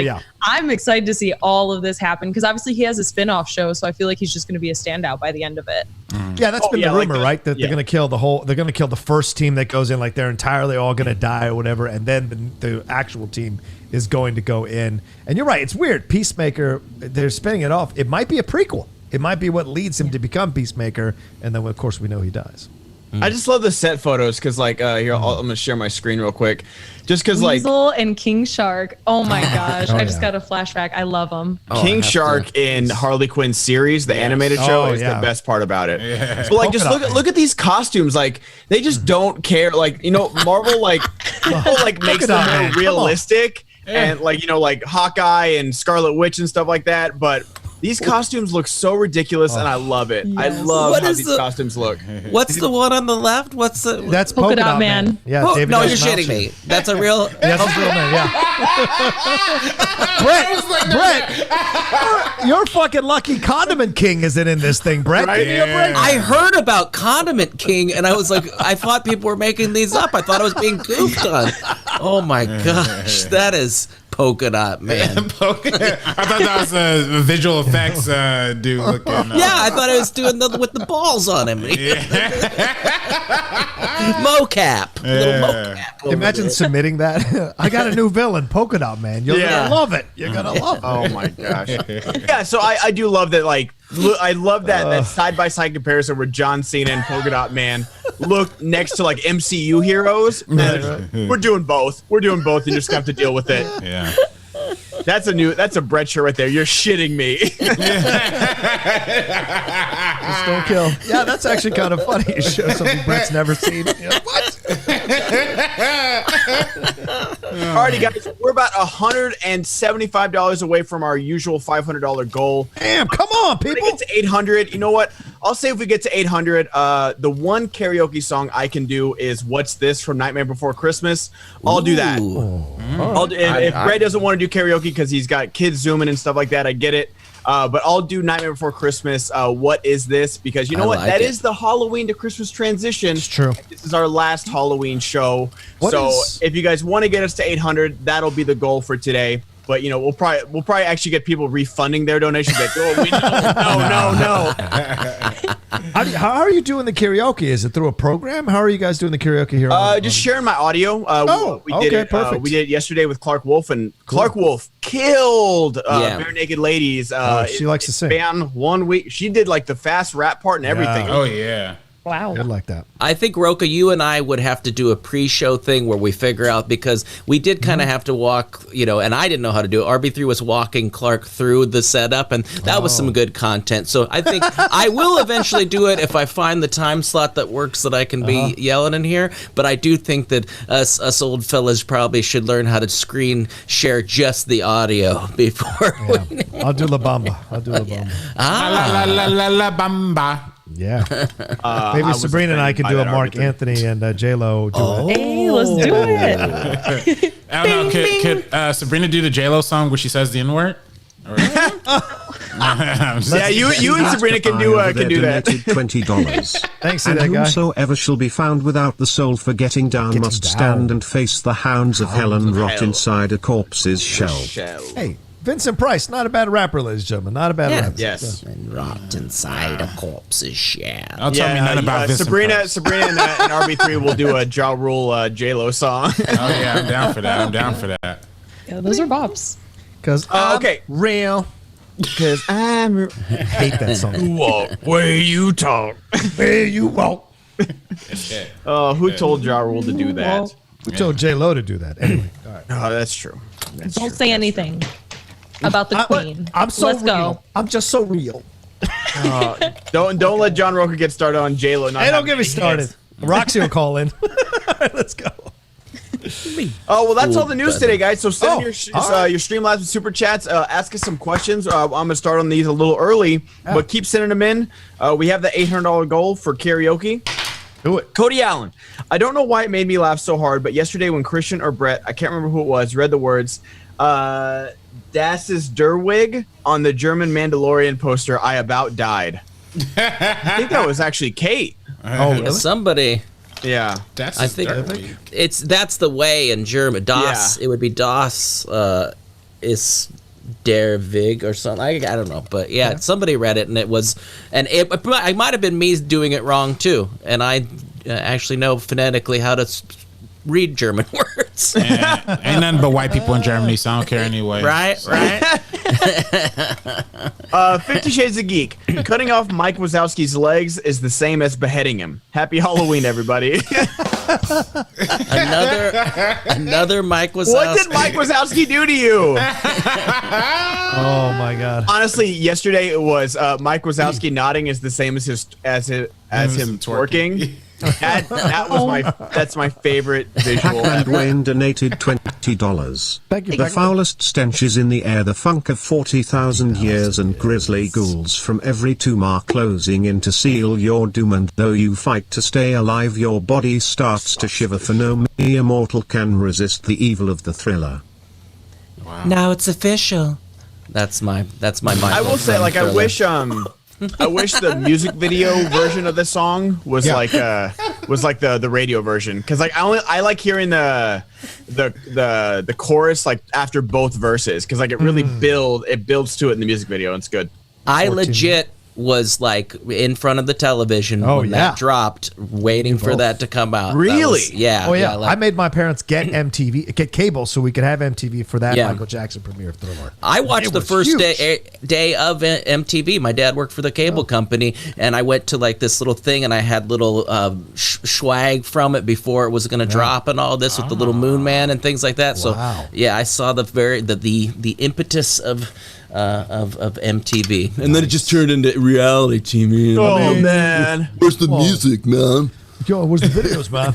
I will say in high school when I first got MTV2, just hours of music videos, just like it was such a time waster, and I loved it. They still have MTV Classic on Spectrum. I'll flip around to that every once in a while. Just watch MTV videos for like an hour. Fish heads, bully fish heads. Billy Atwood. Love the new Mandalorian episodes. Caught some prequel Easter eggs. Unfortunately, I have to spend Halloween working at the bar. I'm manager of everyone. Be safe and have fun. Love the hair, Brett. LOL. You be safe. It's a full moon. Oh yeah. It is Halloween. It is daylight savings. Make sure you close at 2. Don't give them an extra hour rolling back. Fuck that noise. So you be safe. You're the one that's gonna have a long night. I'm so glad I'm not bartending this year. Holy crap. I've done enough Halloween parties. No spoilers. No prequel spoilers. Stop it. Anyway, no prequel spoilers? Get out of here. So before we go on, guys, what is your favorite, like one of your favorite Halloween memories? Oh. Like costume, party. Making out with, no. Shit, I don't know. I guess the first time I walked through West Hollywood, living here, I had no idea what that experience was going to be like. It was mind-blowing. But also, not just because of the amount of people, but the ingenuity of people in their costumes. Like, at one point, I just kind of sat back and was just watching the craftsmanship of so many people's costumes up and down the street, because it was, like, incredible to see the kind of creativity people have in their minds. I never did WeHo Halloween. I think I passed my thing to do it, like, because I do not, like, my anxiety will go crazy now. Oh yeah. I did 2 years ago. It was a lot of fun. Yeah, like if I was your age, for sure it'd be a lot of fun. But I think at like 32, I'd be like, is there a chair around here? Motherfucker. Is there a chair around here? I need to sit down. That drink is how much? How much is that drink? Oh, fuck that! The cover to get in. Yeah, exactly. The cover. Much? Oh my gosh. I got a water bottle for like $12. Yeah. That you got to steal. That's a deal right there. Yeah. Here's Ben on the second floor of his apartment building. Nope, I ain't going after that. Get off my lawn. Well, Sabrina never had to pay no cover though. Let's be real. Like, true. Yeah. Girl, yeah, that's true. Yeah, I'm blessed. They take care of her like that. Yeah. I have to pay double. Hey, where's the entrance? Over there? Past that really long line? Okay, thank you. I just sent Ben a picture. I don't know if you could put it, but of my favorite memories is dressing up with the family when we actually all kind of did the same genre. I get a side by side. It's on my Instagram. It's one of the 10 posts I've done on Instagram in the last 10 years. Hold on, let me email it to myself. But there's this one where we're all like kind of ghouls, you know, like gothic kind of one. Picture. I loved that. Was just like, and just how much my kids got into it. And then we just had recently in the last couple, I always got to make it sad, but like one of our friends' daughters went off and did trick-or-treating with her friends. We would do the two families ever since they were babies, and my daughter was just bawling. Halloween is not the same anymore. But now, you know, this year she was planning on going with some of her friends without us, but that of course won't happen. There's Brett and his family. Yeah. Oh. The one to the left that was the best. Oh my God, that's awesome. Yeah. That's such a good picture, Brett. That is. Both of them are so good. And the best one on the right is that the guy in the back, you can see him behind my wife's shoulder. The Michael Myers guy? Yeah. Brett, on the right, where's your costume, though? Yeah, I know, right? I did that in a vaudeville type. It was called Vaudeville. That's Harry the Happy Hobo. And that was when my daughter just started coming up with like her own thing, and then we'd go, okay, I thought we were doing a theme. But my son loved that year. He was hiding behind bushes as at our friend's house and jumping out at people. I've got pictures of him like just like this, like your kids are way too good at being like straight out of Hill House. That's insanely terrifying. Georgie, where's Georgie? Yeah, I usually work on Halloween. Like I've done a bunch of I did like the Maxim Halloween party and stuff, and that was a lot of fun. Ooh, I bet. And I made like $800 in one night, so that was good. Nice. But just like you literally are stress streaming serving people because like the whole night. Because they're all open bar parties, so the lines of the bar are like always packed. Wow. But yeah, Pac-Man Dwayne donated $20. Thank you, Pac-Man. Hey guys, question for John. You around my pop's age, but he's older, so during the late 70s, early 80s, it was real story going around DC or the whole East Coast about a story of the Bunny Man. Do you remember it? If not, look it up. Type DC Legend of the Bunny. The Bunny Man? No, I didn't. Legend of the Bunny. Wow. Okay.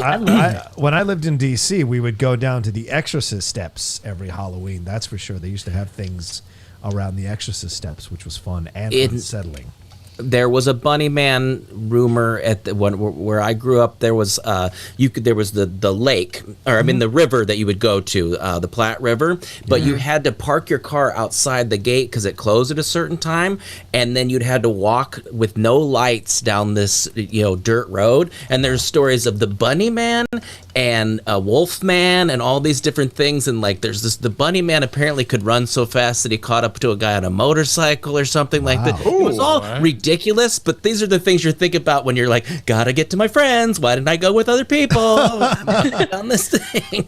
So the We Bunny had Man is an Resurrection. urban legend that originated from 2 incidents in Fairfax County, Virginia in 1970 that has spread to Washington, D.C. The legend has many variations. Most involve a man wearing a rabbit costume who attacks people with an axe or a hatchet. Wow. Jeez. I'm surprised has there been a movie, Bunny Man? Because I feel like that's ripe for a movie right there. What's up, Doc? Yeah. I fucking hate you. My arm! Now, for anybody who grew up around Chicago, if you guys know Resurrection Mary, that was a thing that we would do all the time. There was like Ouija boards. There was like crazy stuff. It's in the middle of a cemetery. It's a huge forest, and you just walk through the path right outside the city. Yeah, I don't know why we did that. $20. What did you guys think of the Ray Fisher Forbes interview with him mentioning some possible racial discrimination of the Justice League reshoots? I didn't read it. I caught some bullet points, but I can't speak on bullet points because Yeah, I mean I did read a lot of it. He did go into a depth about a lot of stuff. A lot of stuff he's already said. One of the big revelations was that he said he felt compelled to speak up because Joss Whedon had requested that an actor's skin tone be changed in post-production because he didn't like the way that their skin tone, I guess, was filmed or whatever, which I think, is tragic and unfortunate. That's something that, a lot of Hollywood people do say on the low to other people, but that's what, that's what Ray Fisher's bringing out to the public. So, yeah, there's a lot of really great stuff in that interview if people want to check that out. Yeah. Hey, you're right, RB. I read some of it too. It's pretty damning stuff if it's true. And WB responded almost immediately with some kind of really aggressive response. And I don't think they get it, man. I don't think they get what's happening here or understand how this is damaging them. In when you couple this in with the Ezra Miller stuff and other stuff going on with them, it's just like it doesn't make sense why they're being so adamant about this situation instead of trying to kind of resolve it and move forward. Because they're claiming that hue had been put in months ago and Joss wasn't the person who asked for it. But the way they're phrasing their statement, and this is on Cinema Blend, Sean O'Connell over there, he posted their responses. It was just like, man, you guys don't understand the room. You're not reading the room correctly. You're not reading the room correctly as a studio. Yeah. But yeah. Yeah, it's really unfortunate stuff. I think, I think the issue of color, particularly colorism in Hollywood, and I think particularly in this case of making somebody who's darker seemingly lighter, and the implication is not Ray Fisher, it's the actress who was cut, Kelsey Clemens or whatever. How like one of her scenes would have appeared too. So it's a lot of really, really nasty nastiness. Studios need to be better. We have to figure out a way to hold them accountable, but seemingly fans don't care about racial justice or whatever. So I don't know how we're going to fix the situation, Pac-Man but it takes a leader like Ray donated Fisher to do it. Thank you, Ben, for looking it up, but they never caught the guy. It's Bridge that you go to in DC, say his name 3 times, he show up. I never did it, I'm black. That's some white people stuff. Yep, that's right. It is some white people stuff. I'll see if I can pull up. There's a picture of the bridge. It wasn't, and it's here. I'll share it. Sorry, I keep sharing my screen so much. It definitely looks like a bridge like you'd go to like as a teenager and like dare your friends to like walk through and say the name. Like, yeah, No to all that. Yeah, no to absolutely all that. No, thank you. So yeah, let me get back to Darth Dagan. Happy Friday, all. Triple feature at my local drive-in on Saturday. Ghostbusters, Trick or Treat, and the original Texas Chainsaw Massacre. Nice. What are y'all's top 3 Halloween horror movies? Happy Halloween and hope everyone stays safe this weekend. So top 3. So we listed some of ours. Give us some other ones. Hubie Halloween 3 times. Oh my God, die. I mean, the original Halloween, of course. Do you guys like the zombie movies? Are there any zombie movies that you guys like? I do like Zack Snyder's Dawn of the Dead because that was really the first time. Because I hadn't seen 28 Days Later. I know they're not like technically zombies, whatever you want to call them. Right. But that was the first time I was ever afraid of zombies because like the whole George Romero's The Godfather. I know that. I respect that. But I was never scared of them. Like if there's a bunch of them, yeah, I get it. But like having those zombies sprint at you. Yeah. Or like, like foaming at the mouth and stuff like that legitimately terrified me. I'd be like, okay, now I can believe that the world would like be taken over within 2 or 3 weeks by these things. Like if they're flat out sprinting at you, like it would for sure end. Like Train to Busan, that was like Train to Busan, World War Z, stuff like that. It'd be over. Certainly Texas Chainsaw Massacre. I can only watch that movie once every 20. I mean, like it's too much. I still have never seen all of it. Really? It's too realistic, man. That's the thing. It's you hit the nail on the head. Yeah. It's too realistic look, and because it is based on it's not just one, right? It isn't a combination of like, I mean, it was like John Wayne Gacy meets something. Like there's 3 different killers. I think Ed Gein. Ed Gein. Oh no. And plus, I grew up in Virginia, and it was northern, but there were still southern people in Northern Virginia, and some of those motherfuckers look like those people in Texas Chainsaw Massacre. So I'm like, I watched that movie. I'm like, it's too real for me, man. Too real for me. Yeah, no, it's not John Wayne. That he was the one that dressed up like a clown, Ed Gein. right? Ed Gein. Sabrina, what about you? What are some other ones? Well, Texas Chainsaw Massacre, I watched it with my aunt when I was like 8 or 9 years old, and she told me that it was a real movie. And so she messed with me that way. Yeah, my aunt was young. I think she was like 23 at the time. So of course she was doing that stuff to me when I was young. But a few of the other ones, honestly, Hubie Halloween, I really enjoyed. So I would totally check it out again. We said Halloween Town. Halloween Town was fire. The Craft and the new Craft. I liked Craft Legacy. I know a lot of people don't.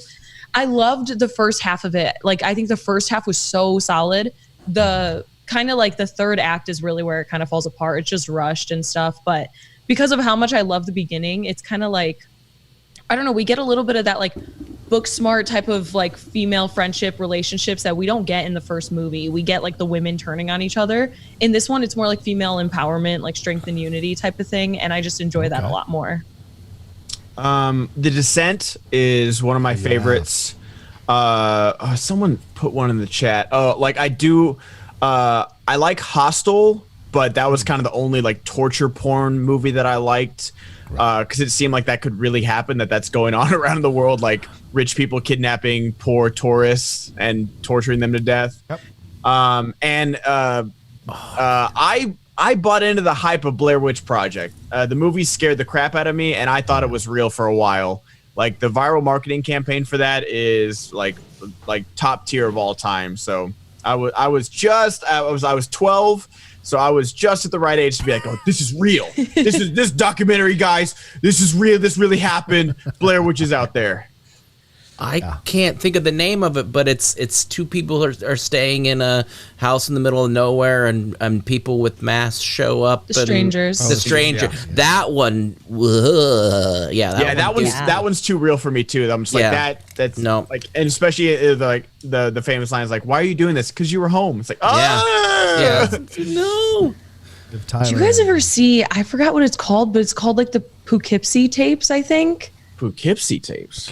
Oh my God. That one in Lake Mungo, those are 2 really, really scary ones that nobody talks about. I recommend watching those. The guy from Red Letter Media, Jay, talks about Lake Mungo, and I hear it's like one of the most terrifying movies ever, and I refuse to watch it.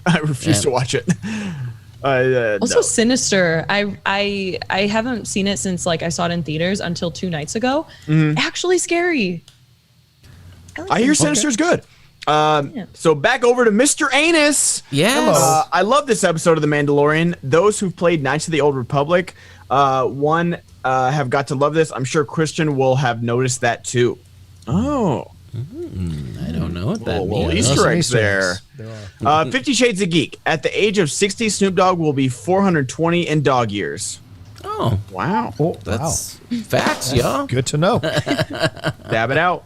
Marvel Man Mike. Okay, sure. Mandalorian, great, but how about that new episode of Star Trek Discovery? It was so good. I literally teared up 3 times. Solid gold Trek. Well, hello there, Sabrina. Sabrina Kyle. Be still my heart. Yeah, I'm not gonna get CBS All Access. Okay. Is that? Are you watching Discovery, John? I'm about to binge all the episodes tomorrow because I want to do a review for the channel. Nice. But yeah, I ended up getting it. It's like $6 for a month or something like that. So I've just never been a big Star Trek person, so I respect. I didn't want to get it for Lower Decks. I just did not like that trailer at all.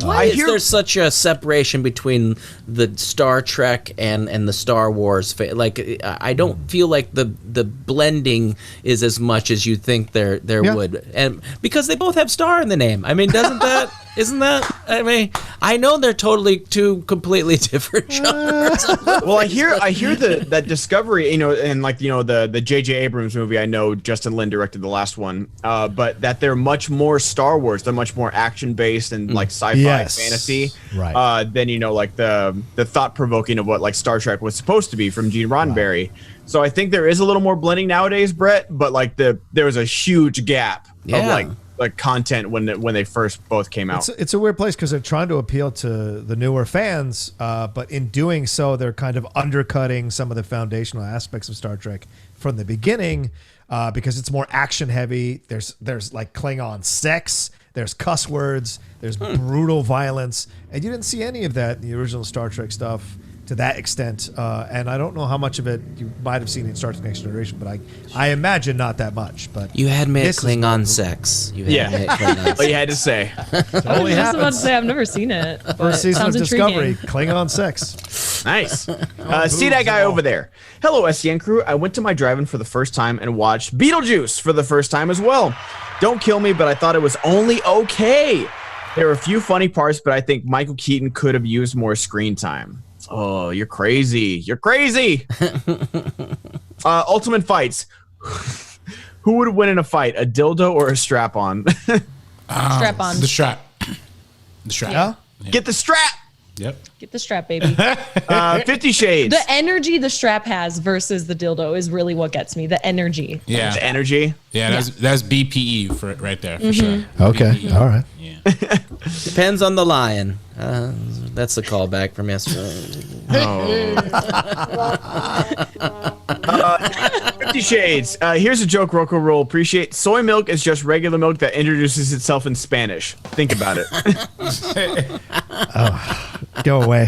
Yo soy milk. Is that your other Latino cousins? That's one of your jokes. That's one of your jokes. First used to go down Georgetown Tiffany F. Happy almost Halloween. I'm going to dress up as Lil Wayne for Halloween. Everyone knows that sound, right?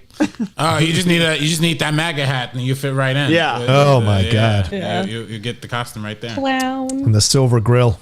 Yeah. 50 Shades. Losing 50 pounds is awesome. Unless, of course, you're British. Pac-Man Dwayne donated $20. Oh yeah, John the first used to go down Georgetown where the steps from The Exorcist when I was younger to trick and treat. Rich white folk lived down there, gave us money. Go times, good times. Yep. Agreed. The Exorcist steps. That's crazy. Still. Okay. Tiffany F. Speaking of music docs, the Blackpink doc on Netflix was good. So was the Clive Davis one. Soundtrack of Our Lives on Netflix and Motown one, Hitsville. I haven't seen the Clive Davis one. I won't see is that the what's the other one? The Blackpink, is that a female Korean band? Yeah, it's a K-pop. Korean girls. Yeah. I haven't. I'd like to see that because I hear some not so good things about how K-pop bands get formed and their management, their diets and regiments and stuff like that. I wonder if it gets into any of that because I know they keep that stuff kind of on the down low. They don't really talk about all that. Wendy Lee gave somebody it a said I positive needed review. a whip. I have a whip. You think she didn't have a whip? Come on. That's not readily available. That's not even for the costume. I already just had this line in the closet. It just goes with it. Shoot. This old thing? Brett took off the glasses. Yeah, my whip's parked out front. You know what I'm saying? 50 Shades. Okay, enough jokes. Happy Halloween, everybody. I'm going to watch the premiere of Mandalorian. Nice. Enjoy. Hitman Hudson. I can't believe Catwoman is on the show today.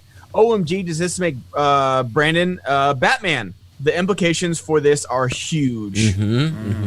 Yeah, he's Batman. He's very excited about it, guys. Oh my God. Check out Instagram tomorrow.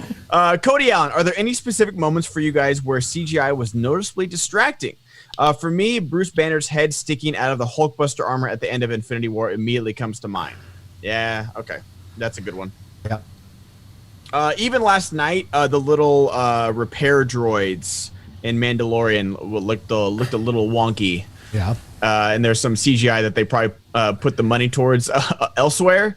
But yeah, what about you guys? I feel like there's a period between 2011 and 2014 where CGI was just like really, really bad, like super, super trash.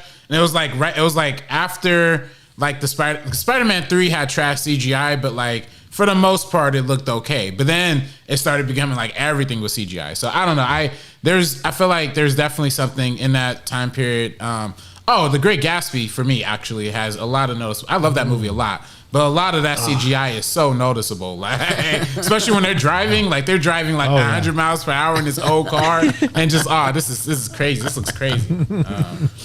I had one of mine. I can't think of it now. Anybody else? Yeah, The Dr. Craft Jekyll. Legacy. There's bad CGI in that. The Craft Legacy has one scene, and it is very, very bad. So it's towards the end. I'm just like, damn, this really was rushed. That, and obviously Superman's lip. I always thought that was weird. Oh yeah, I hated that so much. Yeah. Like he literally is like, hey guys, like I'm Superman. Yeah, he's like, hey. It means it's a river. Mine is Blade 2. Like, because that was when not this thing. No, not the thing. Okay. It's like when they're fighting in front of the lights and they look like rubber band people. Yep. Because like it was like right after Spider-Man and Daredevil were doing that same thing. Right. Like they're fighting and jumping around. I'm like, this is bad. Like I was trying to give it a pass, but it was rough. What about you guys? Will you sign my autograph? Yeah, I'll sign your autograph. Yeah. I got two of them. Jekyll and Hyde from League of Extraordinary Gentlemen. Yes. That was horrible. When he's Hyde, I'm like, oh, this is so fucking bad. And I don't, want to cause any battles, but some of the stuff at the end of Black Panther when they're fighting amongst the train, some of that CG just doesn't work for me, man. Yeah. Or the rhinos. Yeah, I don't mind the rhino so much, but the CG down by the train, I'm like, this is so obviously not, It was just so the bodies bend, like it's that kind of bending body thing that really gets me. Well, I mean, it was also just obvious, like when you watched it, that they were literally taking the models from Spider-Man 3 and then putting it, like when they're falling from like into the thing, like that's literally a shot in Spider-Man 3. And Really? Yeah, Wow, yeah. Watch that. Also, Matrix Reloaded. Go ahead. Rocha, do you like League of Extraordinary Gentlemen? Let's say this. I like the graphic novel. When I came out of the movie theater, I tried to convince myself that I liked the movie. But every subsequent rewatch, I've hated it more and more and more I watch it, which is why I want it to be rebooted and redone. I'm surprised it hasn't been. I own it, and I loved watching it, and I haven't seen it in years. But I was always on the out of the guy who liked that one. I don't know. Yeah. It was because again, it's not anything I knew about other than Jekyll and Hyde, and it was like right. Yeah, I mean, I thought they did some nice job with Mina Harker. I think the Captain Nemo stuff is really good. Yeah, the Jekyll and Hyde stuff is bad. Stuart Townsend is really cheesy as Dorian Gray. He's hamming it up. I kind of love it. And Richard Roxburgh is a terrible villain. No one believes that guy can be a villain in anything, to be honest with you. So. But everyone's saying The Mummy Returns with The Rock. Everything. Yeah. I think that movie was like on TBS like last year sometime, and I was like, oh my gosh, like all the CGI in that movie, they were like, we got CGI. It's 2002. Let's do everything, and it was rough. Woof. True. And somebody in the chat brought up Titanic. Titanic had like perfect CGI, like for 1997. Like you can't even tell. But like that's just the difference, right? Like when people go like super CGI, then it looks really, really bad. For sure. Guys, make sure you guys are liking the video. Send in your Streamlabs super chat. Got about 20 minutes left of the show. Let's do it. Keep sending them in. Andre Porter. Hey, Rocha, did you watch the WWE Hell in the Cell pay-per-view this past weekend? It was okay. The best matches were all 3 of the Hell in a Cell matches. Also, Roman Reigns is continuing to be the best heel in the company. Yeah, I did. I enjoyed it. And I also watched the NXT Hollywood Havoc this morning at 6 a.m. So I enjoyed that. It's an hour and a half on the network. It's a great watch, fun matches. But yeah, Hell in a Cell was great. I was really surprised how much I enjoyed those matches. And Sasha and Bayley was a standout match. And Roman Reigns feeling bad about beating up his cousin, I thought that was a great thing to play with as well. So that's my quick 2 cents on that one. So why, real quick, John, because I know like I don't watch wrestling. Why does everyone love Roman Reigns so much as a heel? Well, because he was forced down the throat of people. And this is very similar to what happened to his uncle, The Rock. It's like he was forced down the throat of people. So was Dwayne Johnson initially as Rocky Maivia. And he came out and he tried to be the cool guy. And everybody knew he was the guy they wanted to push, that Vince wanted to push. So fans naturally rebel when you try to shove something down their throats. And Roman, unfortunately, was the recipient of a lot of hate because of that. And now that he's gone heel and fully embraced being a heel, the fans are back on board with him because now they can hate him freely and then appreciate what he can do as well in the ring and what he can do on the mic. Same thing happened with The Rock. Exact same thing. The second they stopped him being a face, they took him off TV for like 3 months, brought him back and turned him heel, everybody began to love him because they could now hate him and then eventually appreciate him. That's how it works, you know. Now, and of course, Roman having leukemia too. Yep. And do you think it's because he was a face at first, like, or do you think it would have had the same reaction if he like came straight out heel? No. I think because he was a heel initially with the Shield and it was like 3 guys, then they tried to make him face too much and it felt cheesy. Like they were trying to turn him into a new Cena. Mm-hmm. That didn't really work. Making him go away, having him and his real story of fighting through leukemia, because he has that, to come back and then come back in such a hardcore heel way, plus having Paul Heyman, it's a great combo. It's just the right time. You stick around long enough, the fans start to respect you if you stick around long enough, and that's what happened with him. So yeah. Nice. All right, heading over to Super Chat, guys. Chris Cochran, next week for karaoke, you should have Anaconda Brett sing Closer by 9 Inch Nails. No, we shouldn't, actually. No, we really shouldn't. I thought you were going to do Anaconda by Nicki Minaj or something. We're not going to do Closer. I can do that. I can do that one, though. My Anaconda don't. My Anaconda don't. Oh, we need that whoop, Sabrina. My Anaconda don't want nothing unless you buns. Go. Les Masters, Ernest Scared Stupid is one of my favorite Halloween movies. That's another scary kids movie. Ernest Scared Stupid was a scary ass kids movie for sure. I like that one. Chris Cochran, a question for Ben. I saw your reaction to Primal last night. How many episodes in did you get, and what are your overall thoughts? For me, it's the best cartoon right now. I agree. Someone told me that Primal, the new Tartakovsky series, is on HBO Max. Yeah. The guy who did Samurai Jack, he did the Micro Clone Wars series, which is I like it better than the Filoni Clone Wars series for me. Ooh. And the animation is insane. There's literally no dialogue. It's a caveman and like a T-Rex in like, you know, the prehistoric days. Oh my gosh, it's so good. I cannot. There's only 5 episodes right now. I cannot recommend it enough. It is so amazing. Yeah, he's going to be doing the Tiny Toons reboot as well, I think. Kendi Tartakovsky. So yeah, there you go. Like what he can do, and I just watched rewatching Samurai Jack now that I'm watching him. Like he is so good with no dialogue. He just lets his animation speak. Because like the whole opening of Samurai Jack, there's like 2 lines, and then it's just like Samurai Jack growing up and training. And there's no dialogue, but the stories he can tell with 0 dialogue, especially in Primal, is just so good. Yeah. Le Masters. Adam Witt. Hashtag Smash Cancer Sunday, 5 p.m. Movie Guys exhibition match for the Greg Kinnear movie Flash of Genius, Janine vs. Knapsack with Smets and Kaiser managing. Oh, wow. Man. That's nice. What a specific, obscure movie to do that. But yeah, right. Check that out. So 5 p.m., I'm guessing Pacific time on Sunday, guys. Go check it out. Donate if you can towards Smets. Brian Brawler, The Strangers was based on a true story. Oh, that's terrifying. No thanks. I don't like that. I don't like that at all. That one's scary as hell. I don't like that. Jaimin John, better iconic multi-franchise actor, Sly or Harrison Ford? Harrison. Actor, Harrison. Yes. Yeah.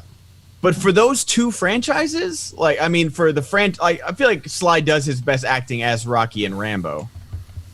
No, I think the characters, like, he's the lead in Rocky and he's the lead in Rambo, like, but I think like the fact that Han Solo is a supporting character in Star Wars makes that even more special because he has to pop a little bit more. I think that's why I'd probably give Harrison Ford a little bit more of the edge. Gotcha. I don't think they asked too much of him emotionally for Rambo. Like, there's moments and there's like after the first movie, right? The first movie is incredible and him breaking down at the end is incredible. But the subsequent movies, you haven't really had a moment like that at all that's come close. Whereas he's had some interesting moments as Indiana Jones. So I agree. What do we got? Red Wolf, can you guys do a quick spoiler review for Mando episode 1? Like episode 1? The first episode of the first season? First season? It was good. I haven't seen it since last year. I don't know. I didn't do a review, like a rewatch. He goes to a bar, picks up the guy from SNL. Yeah. Did y'all watch Honest Trailers? Like when they did that, he's like, "And your host, Taika Waititi." It was a solid Honest Trailer if you guys haven't watched it yet. Okay. But no, and then at the very end, he meets Baby Yoda, and he doesn't kill him. No, nope. He kills him episode 1 in this one. Season 2, they wait. See, they flip it. It's called a callback. They wait until you can fall in love with the character, and then they're like, "This is brutal. Chop chop. Let's go." Yeah. But no, Taika Waititi's good as IG-11. Yeah, he's pretty funny. Jaimin John, bathtub baby CGI and A Beautiful Mind is incredible. I haven't seen Beautiful Mind in forever. Oh my god! Speaking of baby CGI, Twilight. Breaking Dawn. Oh my God, Renesmee. Yeah. Renesmee, baby girl. I don't know why she's looking like that. Like they could have just chosen a cute baby and it would have been fine. Instead, they decided to have this like lifeless creature. Choice. Yeah, that was. What's worse, doing baby CGI in Twilight or having a fake baby in American Sniper and Bradley Cooper moving his thumb as like the baby's hand? Yeah. I like the CGI baby more because at least they tried, you know what I mean? Like the Bradley Cooper one, they just threw a sound effect in there. Like they could have cut around it a little bit or something. Like I don't know. It's like a full-on shot of Bradley Cooper like coddling a fake baby. Is this a Bradley? Was this a Clint issue? He's like, I don't want no real babies on my set. I don't understand the logic. Yeah, John, you know how Clint shoots. Like he's on schedule. Yeah. He's not wasting time with kids. Like he's got the thing that's funny about that Twilight one though is that they had a real baby on set and they CGI'd over the baby's face to make it look more like Robert Pattinson and Kristen Stewart. So I think they were babies CGI don't automatically come out looking like their parents like right away. They look like babies. I think their explanation was that like since vampires don't age and she was born a vampire, so like she would look the same throughout her whole life. So they CGI'd the little girl's face onto the baby to make her look like the exact. I'm like, that does not even look like the little girl. No, it's bad. Not even a little bad. bit. Yeah. Volcano Man. Hi everybody. You're awesome. Rocha, have you seen the music video of Naughty Boy La La La featuring Sam Smith? If not, you should check it out. Filmed in Bolivia, really well made with a whole story to it. Holy shit. I will absolutely watch it. Thank you so much for telling me about it. Nice. Okay, so two-parter from Pac-Man Dwayne coming up. So what my father said, him and his friends went to a go-go and was walking a girl back home. One of their friends stopped to tie his shoes. Next thing he saw, a bunny suit with an axe started to chase them. They got home and thought it's like 10 of us. One of him went back to search for him with bats and other weapons to fuck him up, but couldn't find him. The rumors have it he killed a girl named Sarah the girl walking home was named Sarah. Not making it up. It's all true. Wow. That's not cool. I don't like that at all. Do not like. What? Don't tell us stories like that. Because you were home. Anita Bath, sexual position 69 will be known as 70 due to the COVID-19. The cost of eating out has gone up. Oh, Jesus. You guys haven't heard that joke? No. No. Diamond John, can Arnold pull off Rambo back in the day? No. Because it's an American story about an American soldier. It just wouldn't have worked with his accent and him being Austrian. It just wouldn't have worked. But Rambo could have pulled off Predator. That's for damn sure. Think so? Oh, hell yeah. Oh, Predator's you think Predator's a B movie, Rocha? So. It is a B movie. I don't think it. It is. nuts. You're insane. You guys, none of you were around other than Brett. I know how they pitched it. It was a B-list movie. Hey, I was born in 1987. Fair enough. Goo Goo Gaga, A-list. Goo Goo Gaga. Go see Predator. It's Tongue good. Punch Fart Box donated $20. I think my favorite horror movie is Dead Silence. Don't Breathe is great too. Oh, yeah. And how did no one mention Wolverine, Origins for worst CGI? Oh, that's good. there That's too. a good one. It's up there too. It's a good one, Fart Box. Yeah, it's a good one.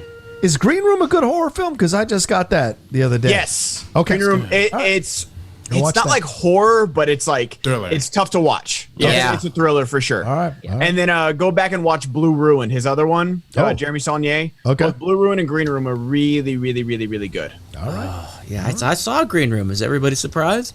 I am surprised. I saw that in the theater. That's when I started doing Schmoe's No Show, and I started going to films again, and that was one of the ones I saw. Yeah, that one's How was rough. Green Room in the theater? Oh, rough, man. Yeah, that's a tough movie. Brutal. Maybe I'll do a double bill on that one and Don't Breathe because I haven't seen Don't Breathe either. That's a good one. What do you guys think saw about that. Don't Breathe? Because Lights Out and Don't Breathe came out at the same Oh, yeah. time. Lights And I Out. like Lights Out a lot. And I thought they kind of gave, I don't want to give a spoiler for John, but there are parts I liked about It's all Don't right. Breathe, but I felt like they gave away too much in the trailer. And then there's a part in the movie that I thought kind of let everybody off the hook, and I didn't like that. Well, So Don't Breathe. Yeah. Okay. I don't I remember didn't watch the trailer. trailers. Yeah. So I went into it without watching the trailer, and I feel like that kind of helps. With horror films, they always show you way too much. Like, look what happened with Black Christmas, the recent one. Oh, yeah. It shows every single thing. So I stay away from horror trailers as much as possible. Yeah. I didn't. I don't get to go to premieres, so when I go see movies to review them, like I see the same trailer like just over and over and over and over. I You didn't. should work on going to premieres. That's true. I didn't get to see the trailer, but Must I be did. nice. I did watch Don't Breathe in the theater, and I will say it's so brilliantly directed. Like when it comes to like the way they have an opening sequence where they kind of establish the geography of the house, like before you kind of get into it. I thought that was so well done because it set up perfectly later what was going to go into like the rest of the movie. So I thought like it might have not been like the best, it wasn't like the greatest like movie ever, but I thought from a directorial standpoint it was really, really, really well done. So Okay. yeah. I saw Lights Out, but I didn't see that one. I was confusing both of them. Well, I like Yeah. Stephen Lang, so I want to see it. So Yeah, let me know. Let me know what you think about it, John, because I'm curious to see, like, especially about the letting people off the hook part. I liked it. I didn't like, but everyone went like crazy for it. Johnny P, thoughts on the Vince McMahon Netflix doco? Love it. Rocha, are you gonna sing us out? Stay safe, people. No, we didn't reach the goal. We didn't reach the goal today, guys. 800. You could have made it, but you didn't do it. Could have made it. You could have done something, but you blew it. You blew it. My hands are tied now. We are $304 away. Oh, yeah, that's not going to happen. not gonna happen. Not in 5 minutes. Vince McMahon, yeah, I mean, there's not going to be 1 minute of truth in it, but yeah, it'll be fun to watch that documentary. Vince ain't ever going to tell the truth about the bullshit he pulled and the crap he pulled. And, you know how it is. CEOs or people who own companies, if they do a documentary that they're involved in, there's no way they show the unsavory aspects of the stuff they've pulled in the past. And it's so funny this news comes out on the heels of him cracking down on all these wrestlers who, by the way, are 1099ers. For those, they're all freelancers. They do not have benefits. They don't get any medical benefits at all. They're freelancers. And yes, sometimes Vince will take care of their medical stuff, but they do not have health insurance through the wrestling organization, the WWE. Now, because they have alternate sources of income on social media, on Twitch, he's making them all shut down their accounts, including Paige, who does not even wrestle. They're making her shut down her Twitch account, which is, I think, 2.1 million followers. They're making her shut it down. Yep. So these are sources of income that they are taking away from the wrestlers because they're claiming that these wrestlers are only famous because they made them famous and they have done nothing else on their own to build up their status as the. And it's horrific and an asshole thing to do. And I guarantee you that won't be in the documentary. Guaranteed. I remember seeing that. They're like, even like their Cameo accounts, like, just like, oh, hey, Cameo as well. $50 to wish you happy birthday. They're like, nope, not that. Yep. God, it's bullshit. Yourself, Vince. It's such bullshit, Vince. Yeah, he sucks. All right. We're going to end the show on the highest note possible. Trump and Elmo telling kids to go trick or treat. Yeah. All right. Elmo, it's the greatest time of the year. It's a time when you can wear a mask. The only time I like people wearing a mask, and that's Halloween. And you can walk around and ask for candy. This is the only time I allow handouts in Trump's America, Halloween as well. But this is going to be great. I'm going to love seeing all the kids out there giving candy, all the good Americans giving candy to these children and making sure they're happy and enjoy their sugar. Elmo, you're out trick-or-treating with your little Elmo. Grimbear13 donated $20. Thank you, Grimbear. Giving out king-size bars for Halloween, spent $141 on 5 boxes. Hope it doesn't rain. Wow. Oh, yeah, that's the best when you get somebody, then you tell your friends that they're giving out full-size candy bars, and then you put on different masks, and you go back multiple times, and then you pretty much just, you get them, and then other kids don't get the full-size candy bars, too. It's a great thing to do as a human or a puppet. But yeah, you should trick-or-treat regardless of what the media is telling you about this fake virus, and you should go and you should touch all the candy and lick your fingers when you're after you, and you should shake people's hands when you're at the door. You should say, thank you for the Halloween trick or treat, and then give them a kiss on the face because you don't let them control your life. Okay, Elmo, you're done. Elmo. You're real. It's perfectly said, Elmo, but you're absolutely right. 100% with all that. 100% all that. Kiss everybody you see. We got a $20 super chat from Jay. Spoiler alert, first episode, season 2, Mandalorian. The child force chokes everybody. That's why they have to shoot him. Yeah. He's out of control. Goo gaga. All right, well, thanks everybody for watching this special Halloween episode of SEN Live. We appreciate you taking that time to hang out with us, and we definitely appreciate your Super Chats, your Streamlabs, and your Schmoebots today. Thank you so much. Sorry we didn't get to karaoke, but, you know, they had a love karaoke this week for sure, and I'm sure it'll be back next week. Thank you to Sabrina Ramirez. Thank you to Brett Sheridan. Thank you to RB3. Thank you to Ben Goddard for all the great jokes and the great fun they provided for you all today. Have yourselves a safe and happy Halloween. Do not listen to Trump or Elmo. Be careful. Practice social distancing. Wear your masks. Do not lick the candy bar wrappers. Be safe with yourself and take care of yourself. And come back again on Monday and join us at 10 a.m. PT for another episode of SEN Live. Much love to all of you. Take care.